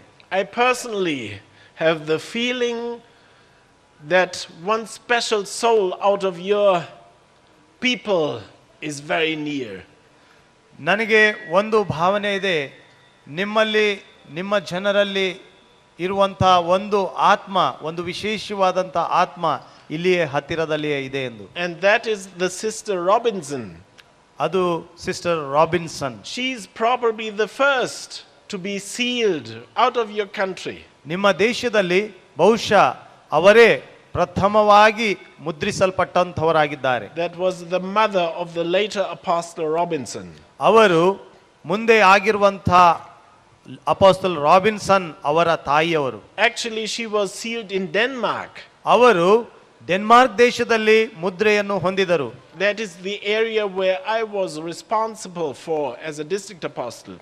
ಅದು ನಾನು ಜಿಲ್ಲಾ ಅಪೊಸ್ತಲನಾಗಿ ಆ ಸ್ಥಳದ ಜವಾಬ್ದಾರಿಕೆ ಹೊಂದಿದಂಥ ಒಂದು ಪ್ರದೇಶವಾಗಿತ್ತು. At that time when she was sealed, I was not responsible for that area. ಅವರು ಮುದ್ರೆ ಹೊಂದಿರುವಂಥ ಸಮಯದಲ್ಲಿ ನಾನು ಆ ಒಂದು ಪ್ರಾಂತಕ್ಕೆ ನನಗೆ ಯಾವ ಅಧಿಕಾರವಿರಲಿಲ್ಲ. The district apostle Weinmann sealed her. District apostle Weinmann ಅವರು ಅವರನ್ನು ಮುದ್ರಿಸಿರುತ್ತಾರೆ. And I have heard that many were very much impressed of this person, of the sister Robinson. ಮತ್ತು ನಾನು ಕೇಳಿಸಿಕೊಂಡಿದ್ದೇನೆ ಅನೇಕರು ಅವರಿಂದ ಬಹು ಪ್ರಭಾವಿತಗೊಂಡರು ಅಂತ ಹೇಳಿ ಸಿಸ್ಟರ್ ರಾಬಿನ್ಸನ್ ಅವರ ಮೂಲಕ. She must have been a small person. ಅವರು ನೋಡೋದಕ್ಕೆ ಒಂದು ಸಣ್ಣ ಗಾತ್ರದವರು ಮಾತ್ರ ಆಗಿರಬಹುದು. But when the district apostle asked for the yes word, ಆದರೆ ಯಾವಾಗ ಜಿಲ್ಲಾ ಅಪೊಸ್ತಲರು ಅವರಿಗೆ ಹೌದು ಎಂದು ಹೇಳುವಂತ ಶಬ್ದವನ್ನು ಕೇಳಿದಾಗ then those who were present there, they confirmed ಅಲ್ಲಿ ಅದನ್ನು ನೋಡುತ್ತಿರುವಂತಹ ವ್ಯಕ್ತಿಗಳು ಆಮೇಲೆ ಹೇಳಿದರು, that Sister Robinson said that with a loud voice. Sister Robinson ಅವರು ಅವತ್ತಿನ ದಿವಸ ಬಹಳ ಜೋರಾಗಿ ಹೌದು ಎಂದು ಹೇಳಿದರಂತೆ. Full of energy. ಬಲವನ್ನು ಬಲದಿಂದ ತುಂಬಿದವರಾಗಿ, And with her eyes wide open. ಅವರ ಕಣ್ಣುಗಳನ್ನು ಸ್ಪಷ್ಟವಾಗಿ ತೆರೆದು, And she said, yes, I will. ಅವರು ಹೌದು ನಾನು ಮಾಡುತ್ತೇನೆ ಬಯಸುತ್ತೇನೆ ಎಂದು ಹೇಳಿದರು. That was a decision. ಅದು ಒಂದು ತೀರ್ಮಾನವಾಗಿತ್ತು. And out of that one soul came many. ಆ ಒಂದು ಆತ್ಮದ ಮೂಲಕ ಅನೇಕ ಆತ್ಮಗಳು ಬಂದವು. And indeed, all of you came out of that one soul. ಮತ್ತು ನೀಲಿರುವಂತ ನೀವೆಲ್ಲರೂ ಆ ಒಂದು ಆತ್ಮದ ಮೂಲಕ ಬಂದಿದ್ದೀರಿ. She's in eternity. ಅವರು ನಿತ್ಯತ್ವದಲ್ಲಿ ಇದ್ದಾರೆ. And with her many souls. ಆ ಅನೇಕ ಮಕ್ಕಳೊಂದಿಗೆ. But we want to be thankful for her firm conviction. ಮತ್ತು ಅವರ ದೃಢವಾದಂಥ ವಿಶ್ವಾಸಕ್ಕಾಗಿ ನಾವು ಕೃತಜ್ಞತೆ ಉಳ್ಳವರಾಗಿದ್ದೇವೆ. We want to be thankful for all of them who have prepared the way for us. ನಮಗಾಗಿ ಮಾರ್ಗವನ್ನು ಸಿದ್ಧಪಡಿಸಿರುವಂತ ಅನೇಕರಿಗಾಗಿ ನಾವು ಕೃತಜ್ಞತೆ ಉಳ್ಳವರಾಗಿದ್ದೇವೆ. They are an example of faithfulness and strength. ಅವರು ಉದಾಹರಣೆ ಆಗಿದ್ದಾರೆ, ನಂಬಿಕೆಯ ಮತ್ತು ಬಲದಲ್ಲಿರುವಂತಹ ಒಂದು ಉದಾಹರಣೆ. We greet all our loved ones. ನಮ್ಮ ಎಲ್ಲಾ ಪ್ರಿಯರನ್ನು ನಾವು ಆಹ್ವಾನಿಸುತ್ತೇವೆ. Especially the pioneers who have worked here. ಮತ್ತು ವಿಶೇಷವಾಗಿ ಮೊದಲು ಮೂಲ ವ್ಯಕ್ತಿಗಳಾಗಿ ಇಲ್ಲಿ ಸೇವೆ ಮಾಡಿರುವಂತವರನ್ನು, who have built up the congregations, ಈ ಸಭೆಗಳನ್ನು ಕಟ್ಟಿರುವಂತವರನ್ನು, all the faithful brothers and sisters. ಎಲ್ಲಾ ನಂಬಿಗಸ್ತ ಸಹೋದರ ಸಹೋದರಿಯರನ್ನು. We are so happy that we have the hope to see them again. ನಾವು ಸಂತೋಷವುಳ್ಳವರಾಗಿದ್ದೇವೆ, ನಮಗೆ ನಿರೀಕ್ಷೆ ಇದೆ, ನಾವು ಮತ್ತೆ ಅವರಿಗೆ ಒಂದು ದಿನ ನೋಡುವವರಾಗಿದ್ದೇವೆ. When the day of the Lord comes. ಕರ್ತನ ದಿನವು ಬಂದಾಗ. But many have been added in that time. ಸಮಯವು ಗತಿಸಿದಂತೆ ಅನೇಕರು ಅಲ್ಲಿ ಸೇರಿರುತ್ತಾರೆ. Also because of the services for the departed. ಈ ಅಗಲಿದವರಿಗಾಗುವಂತಹ ದೈವಿಕ ಪರಿಚಯದ ಮೂಲಕ, where many have found the way and the door to grace. ಕೃಪೆಗೆ ಅನೇಕರು ಮಾರ್ಗವನ್ನು ಮತ್ತು ಬಾಗಿಲನ್ನು ಕಂಡುಕೊಂಡಿರುತ್ತಾರೆ. We invite them all. ನಾವು ಎಲ್ಲರನ್ನು ಆಹ್ವಾನಿಸುತ್ತೇವೆ. We say, come you souls. ನಾವು ಹೇಳುತ್ತೇವೆ, ಬನ್ನಿರಿ ಆತ್ಮಗಳೇ. All those who went before us. ನಮ್ಮ ಮುಂದೆ ಹೋಗಿರುವಂತಹ ಪ್ರತಿ ಒಬ್ಬರು, especially out of this country. ವಿಶೇಷವಾಗಿ ಈ ದೇಶದಿಂದ ಅಗಲಿರುವಂತವರು. We greet the pioneers. ನಾವು ಮುಂದಾಳತ್ವ ವಹಿಸಿ ಮಾರ್ಗ ಸಿದ್ಧಪಡಿಸಿ ಇರುವಂತವರನ್ನು ನಾವು ವಂದಿಸುತ್ತೇವೆ. And those who have done a great work here in this country. ಮತ್ತು ಈ ದೇಶದಲ್ಲಿ ಘನವಾದಂತ ಕಾರ್ಯಗಳನ್ನು ಮಾಡಿರುವಂತವರೆಲ್ಲರನ್ನು. Their work is not forgotten. ಅವರ ಕೆಲಸಗಳು ನಾವು ಮರೆತಿಲ್ಲ. And they are not forgotten. ಮತ್ತು ಅವರು ಸಹ ಮರೆಯಲ್ಪಟ್ಟಿಲ್ಲ. They are very close to our souls. ನಮ್ಮ ಆ ಪ್ರಾಣಗಳಿಗೆ ಅವರು ಬಹಳ ಹತ್ತಿರವಾಗಿದ್ದಾರೆ. But we invite all of you. ಆದರೆ ನಾವು ನಿಮ್ಮೆಲ್ಲರನ್ನು ಆಹ್ವಾನಿಸುತ್ತೇವೆ. All who have the longing to participate in the Holy Communion. ಪವಿತ್ರ ಭೋಜನದಲ್ಲಿ ಭಾಗವಹಿಸುವುದಕ್ಕೋಸ್ಕರ ಯಾರ್ಯಾರಿಗೆ ಹಂಬಲತನವಿದೆಯೋ ಅವರೆಲ್ಲರನ್ನು, all who have found grace in the sight of God. ದೇವರ ದೃಷ್ಟಿಯಲ್ಲಿ ಯಾರ್ಯಾರು ಕೃಪೆಯನ್ನು ಹೊಂದಿದ್ದಾರೋ ಎಲ್ಲರನ್ನು ನಾವು ಆಹ್ವಾನಿಸುತ್ತೇವೆ. Come here and receive that what I lay into the hands of the apostles. ಇಲ್ಲಿಗೆ ಬನ್ನಿರಿ ಮತ್ತು ನಾನು ಅಪೊಸ್ತಲರ ಹಸ್ತಗಳಲ್ಲಿ ನಾನು ಇಡುವಂತಹದನ್ನು ಸ್ವೀಕರಿಸಿರಿ. The body and the blood of Jesus. ಯೇಸು ಕ್ರಿಸ್ತನ ದೇಹ ಮತ್ತು ರಕ್ತ. It's given to you ಇದು ನಿಮಗಾಗಿ ಕೊಡಲ್ಪಟ್ಟಿದೆ, for your joy ನಿಮ್ಮ ಆನಂದಕ್ಕಾಗಿ and for eternal life. ಮತ್ತು ನಿತ್ಯ ಜೀವಕ್ಕಾಗಿ. Amen. Amen.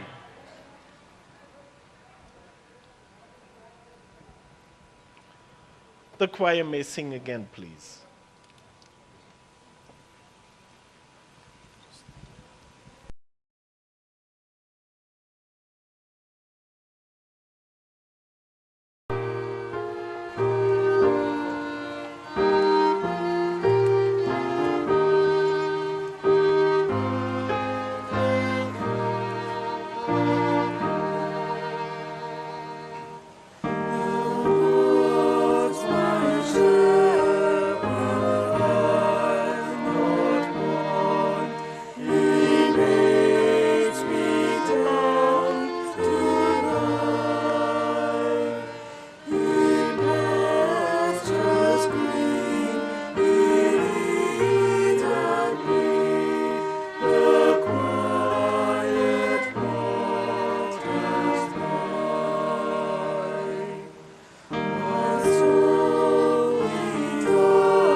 Close up this service with a prayer. ಈ ಪರಿಚರ್ಯವನ್ನು ನಾವು ಪ್ರಾರ್ಥನೆಯಿಂದ ಮುಕ್ತಾಯಗೊಳಿಸಲಿಕ್ಕೆ ಇಚ್ಛಿಸುತ್ತೇವೆ. And there was a certain wish which I will fulfill. ಮತ್ತು ಒಂದು ಆಶೆ ನನಗೆ ತಿಳಿಸಲ್ಪಟ್ಟಿತ್ತು, ಅದು ನಾನು ಇವಾಗ ಪೂರ್ತಿಗೊಳಿಸುತ್ತೇನೆ. Some of the children and the young people have birthday today. ಇವತ್ತಿನ ದಿವಸದಲ್ಲಿ ಹಲವು ಮಕ್ಕಳು ಮತ್ತು ಯವನಸ್ಥರ ಬರ್ತ್ಡೇ ಹುಟ್ಟು ಹಬ್ಬ ಇದೆ. And they said probably in this big large congregation many have birthday today. ಮತ್ತು ಬಹುಶಃ ಇವತ್ತಿನ ದಿವಸದಲ್ಲಿ ಇಲ್ಲಿ ಇರುವಂತಹ ಈ ಒಂದು ದೊಡ್ಡ ಸಭೆಯಲ್ಲಿ ಅನೇಕರು ತಮ್ಮ ಜನ್ಮದಿನವನ್ನು ಆಚರಿಸಿಕೊಳ್ಳುತ್ತಿರಬಹುದು. And we pray for special blessing for those. ಮತ್ತು ಅವರಿಗಾಗಿ ನಾವು ವಿಶೇಷವಾದಂತಹ ಆಶೀರ್ವಾದಕ್ಕಾಗಿ ಪ್ರಾರ್ಥಿಸುತ್ತೇವೆ. All those can be included who have birthday tomorrow or yesterday. ಮತ್ತು ನಾಳೆ ಆಗಲಿ ನಿನ್ನೆ ಆಗಲಿ ಆ ಜನ್ಮದಿನ ಆಚರಿಸುವಂಥವರು ಇನ್ನೂ ಸ್ವಲ್ಪ ಹತ್ತಿರದಲ್ಲಿರುವಂಥವ್ರು ಎಲ್ಲರೂ ಈ ಪ್ರಾರ್ಥನೆಗೆ ನಿಮ್ಮನ್ನು ನೀವು ಜೋಡಿಸಿಕೊಳ್ಳಿರಿ. And after the prayer we then sing also together the happy birthday. ಮತ್ತು ಪ್ರಾರ್ಥನೆ ಆದ್ಮೇಲೆ ನಾವೆಲ್ಲರೂ ಒಟ್ಟಾಗಿ ಹ್ಯಾಪಿ ಬರ್ತ್ಡೇ ಹಾಡನ್ನು ಸಹ ಹಾಡೋಣ. But first let's pray. ಆದರೆ ಮೊದಲು ನಾವು ಪ್ರಾರ್ಥನೆ ಮಾಡಿಕೊಳ್ಳೋಣ. Dear Heavenly Father, ಪ್ರೀತಿಯುಳ್ಳ ತಂದೆಯಾದ ದೇವರೇ, we take that what we have received out of your hand. ನಿನ್ನ ಕೈಯಿಂದ ನಮಗೇನು ಸಿಕ್ಕಿದೆಯೋ ಅದನ್ನು ನಾವು ಅಂಗೀಕರಿಸುತ್ತೇವೆ. We are thankful for your blessing, ನಿನ್ನ ಆಶೀರ್ವಾದಕ್ಕಾಗಿ ನಾವು ಕೃತಜ್ಞತೆ ಉಳ್ಳವರಾಗಿದ್ದೇವೆ. for your word and for your grace. ನಿನ್ನ ವಾಕ್ಯ ಮತ್ತು ನಿನ್ನ ಕೃಪೆಗಾಗಿ We want to act accordingly. ನಾವು ಅದರಂತೆಯೇ ಜೀವಿಸಬೇಕೆಂದು ಇಚ್ಛಿಸುತ್ತೇವೆ. Let us have the necessary wisdom and strength. ನಮಗೆ ಬೇಕಾಗಿರುವಂತಹ ಅವಶ್ಯಕ ಜ್ಞಾನ ಮತ್ತು ಬಲವನ್ನು ಅನುಗ್ರಹಿಸು. We want to make the right decisions ನಾವು ಸರಿಯಾದ ತೀರ್ಮಾನಗಳನ್ನು ತೆಗೆದುಕೊಳ್ಳಲಿಕ್ಕೆ ಇಷ್ಟಪಡುತ್ತೇವೆ. and not to avoid the decision. ಮತ್ತು ತೀರ್ಮಾನಗಳನ್ನು ನಾವು ತಳ್ಳಿ ಹಾಕುವಂತ ತಡ ಮಾಡುವಂತ ನಮಗೆ ಇಷ್ಟವಿಲ್ಲ. Dear Heavenly Father, some have their birthday today or in these days. ಪ್ರಿಯ ತಂದೆಯಾದ ದೇವರೇ, ಈ ಹೊತ್ತಿನ ದಿವಸ ಅಥವಾ ಈ ದಿನಕ್ಕೆ ಹತ್ತಿರದ ದಿನಗಳಲ್ಲಿ ಹಲವರು ಜನ್ಮ ದಿನವನ್ನು ಆಚರಿಸುವವರಾಗಿದ್ದಾರೆ. Give them special blessing. ಅವರಿಗೆ ವಿಶೇಷವಾದ ಆಶೀರ್ವಾದವನ್ನು ಅನುಗ್ರಹಿಸು. Let us all feel your love and kindness. ನಿನ್ನ ಪ್ರೀತಿ ಮತ್ತು ನಿನ್ನ ಕರುಣೆಯನ್ನು ನಾವೆಲ್ಲರೂ ಅನುಭವಿಸುವಂತೆ ದಯ ತೋರಿಸು. Lead us to our eternal goal. ನಮ್ಮ ನಿತ್ಯವಾದಂಥ ನಿರೀಕ್ಷೆಯ ಕಡೆಗೆ, ನಮ್ಮ ಗುರಿಯ ಕಡೆಗೆ ನೀನು ನಮ್ಮನ್ನು ಮುನ್ನಡೆಸು. And when your beloved Son comes, ಮತ್ತು ನಿನ್ನ ಪ್ರಿಯ ಕುಮಾರನು ಬಂದಾಗ then let us all be accepted by grace. ಮತ್ತು ಕೃಪೆಯಲ್ಲಿ ನಾವೆಲ್ಲರೂ ಸ್ವೀಕರಿಸಲ್ಪಡುವಂತೆ ನೀನು ಸಹಾಯ ಮಾಡು. Dear Heavenly Father, we have brought our offerings. ಪ್ರೀತಿಯ ತಂದೆಯಾದ ದೇವರೇ, ನಾವು ನಮ್ಮ ಕಾಣಿಕೆಗಳನ್ನು ತಂದಿದ್ದೇವೆ. Please lay your blessing upon it ಮತ್ತು ನಿನ್ನ ಆಶೀರ್ವಾದವನ್ನು ದಯವಿಟ್ಟು ನೀನು ಕೊಡು and give a wonderful reward. ಮತ್ತು ಅದರಿಂದ ಒಂದು ಅಮೋಘವಾದಂಥ ಫಲವನ್ನು ನೀನು ಕೊಡು. Give a wonderful reward also those who have worked here. ಮತ್ತು ಯಾರ್ಯಾರು ಇಲ್ಲಿ ದುಡಿದಿದ್ದಾರೋ ಅಂಥವರಿಗೂ ಸಹ ಅದ್ಭುತವಾದಂಥ ಬಹುಮಾನಗಳನ್ನು ಕೊಟ್ಟು ದಯಪಾಲಿಸು. And who have prepared this room in a wonderful way. ಮತ್ತು ಈ ಒಂದು ಸ್ಥಳವನ್ನು ಇಷ್ಟು ಅದ್ಭುತವಾಗಿ ಸಿದ್ಧಪಡಿಸಿದ್ದಾರೆ ಅವರನ್ನು. Now, dear Heavenly Father, we lay everything into your hands. ಈಗ ನಮ್ಮ ತಂದೆಯಾದ ದೇವರೇ, ನಾವು ಸಮಸ್ತವನ್ನು ನಿನ್ನ ಕೈಗೆ ಒಪ್ಪಿಸಿಕೊಡುವವರಾಗಿದ್ದೇವೆ. Give us also the necessary angels' protection. ಮತ್ತು ನಮಗೆ ಬೇಕಾಗಿರುವಂತ ಅವಶ್ಯಕ ನಿನ್ನ ದೇವದೂತರ ಸಂರಕ್ಷಣೆಯನ್ನು ಸಹ ಕೊಟ್ಟು ದಯಪಾಲಿಸು. On our way home. ನಾವು ಹಿಂದಕ್ಕೆ ಹೋಗುವಾಗ. But let us be united also in the future. ಮತ್ತು ಭವಿಷ್ಯತ್ತಿನಲ್ಲಿ ನಾವೆಲ್ಲರೂ ಒಂದಾಗಿ ಐಕ್ಯತೆಯಲ್ಲಿರುವಂತೆ ನೀನು ಸಹಾಯ ಮಾಡು. We ask it all in Jesus' name. ಇವೆಲ್ಲವುಗಳನ್ನು ನಾವು ಯೇಸುವಿನ ನಾಮದಲ್ಲಿ ಬೇಡಿದ್ದೇವೆ. Amen. Amen. The grace of the Lord Jesus Christ ನಮ್ಮ ಕರ್ತನಾದ ಯೇಸು ಕ್ರಿಸ್ತನ ಕೃಪೆಯು and the love of God ದೇವರ ಪ್ರೀತಿಯು and the communion of the Holy Spirit be with you all. ಪವಿತ್ರಾತ್ಮನ ಅನ್ಯೋನ್ಯತೆಯು ನಿಮ್ಮೆಲ್ಲರ ಸಂಗಡವಿರಲಿ. Amen.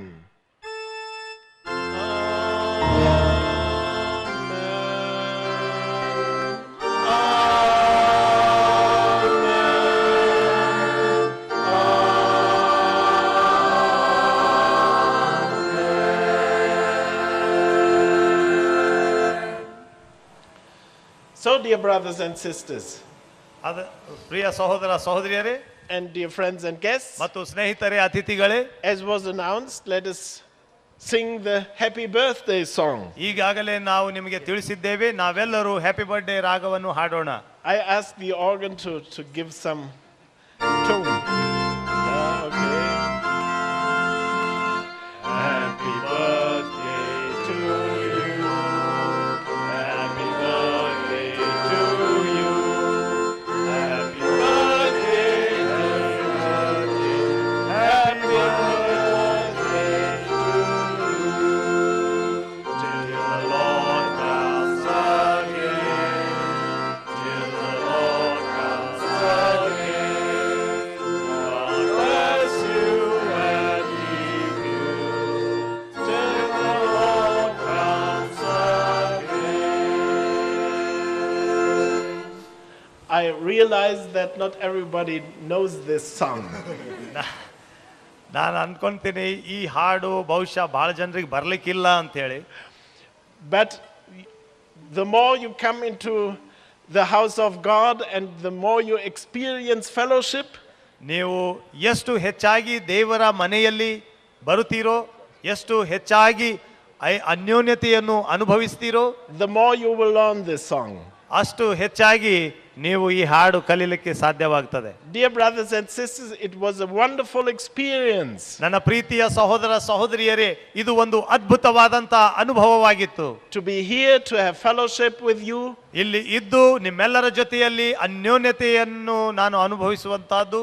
And to feel your faithful and warm hearts. ನಿಮ್ಮ ನಂಬಿಗಸ್ತಿಕೆಯುಳ್ಳ ಮತ್ತು ಬಹಳ ಪ್ರೀತಿಯ ಹೃದಯವನ್ನು ನಾನು ಅನುಭವಿಸುವಂತೆ. Please remain faithful. ನೀವು ದಯವಿಟ್ಟು ನಂಬಿಗಸ್ತರಾಗಿ ಇರ್ರಿ. Let us always be united in prayer. ನಾವು ಯಾವಾಗಲೂ ಪ್ರಾರ್ಥನೆಯಲ್ಲಿ ಒಂದಾಗಿರೋಣ. I wish you all the best. ನಾನು ನಿಮ್ಮೆಲ್ಲರಿಗೆ ಶುಭವಾಗಲೆಂದು ಹಾರೈಸ್ತೇನೆ. I embrace you in spirit. ನಾನು ನಿಮ್ಮೆಲ್ಲರನ್ನು ಆತ್ಮಿಕವಾಗಿ ಅಪ್ಪಿಕೊಳ್ಳುವವನಾಗಿದ್ದೇನೆ. That's the right signal. ಇದೇ ಸರಿಯಾದಂತ ಒಂದು ಚಿಹ್ನೆ ಅಂತ, ಅಪ್ಪಿಕೊಳ್ಳುವಂತಹದ್ದು. Come home safely. ನೀವೆಲ್ಲರೂ ಮನೆಗೆ ಸುರಕ್ಷಿತವಾಗಿ ಹೋಗಿರಿ. All the best for you. ನಿಮ್ಮೆಲ್ಲರಿಗೆ ಎಲ್ಲ ಒಳ್ಳೆಯದನ್ನು ನಾನು ಕೋರುತ್ತೇನೆ. And we say now goodbye. ನಿಮ್ಮೆಲ್ಲರಿಗೆ ಗುಡ್ ಬೈ ಹೇಳುತ್ತೇನೆ. Goodbye. Is that the same in your Yes. country? ಎಲ್ಲರೂ ನೀವು ಸಹ ಹಿಂದೆ ಹೇಳ್ರಿ. Goodbye. Goodbye.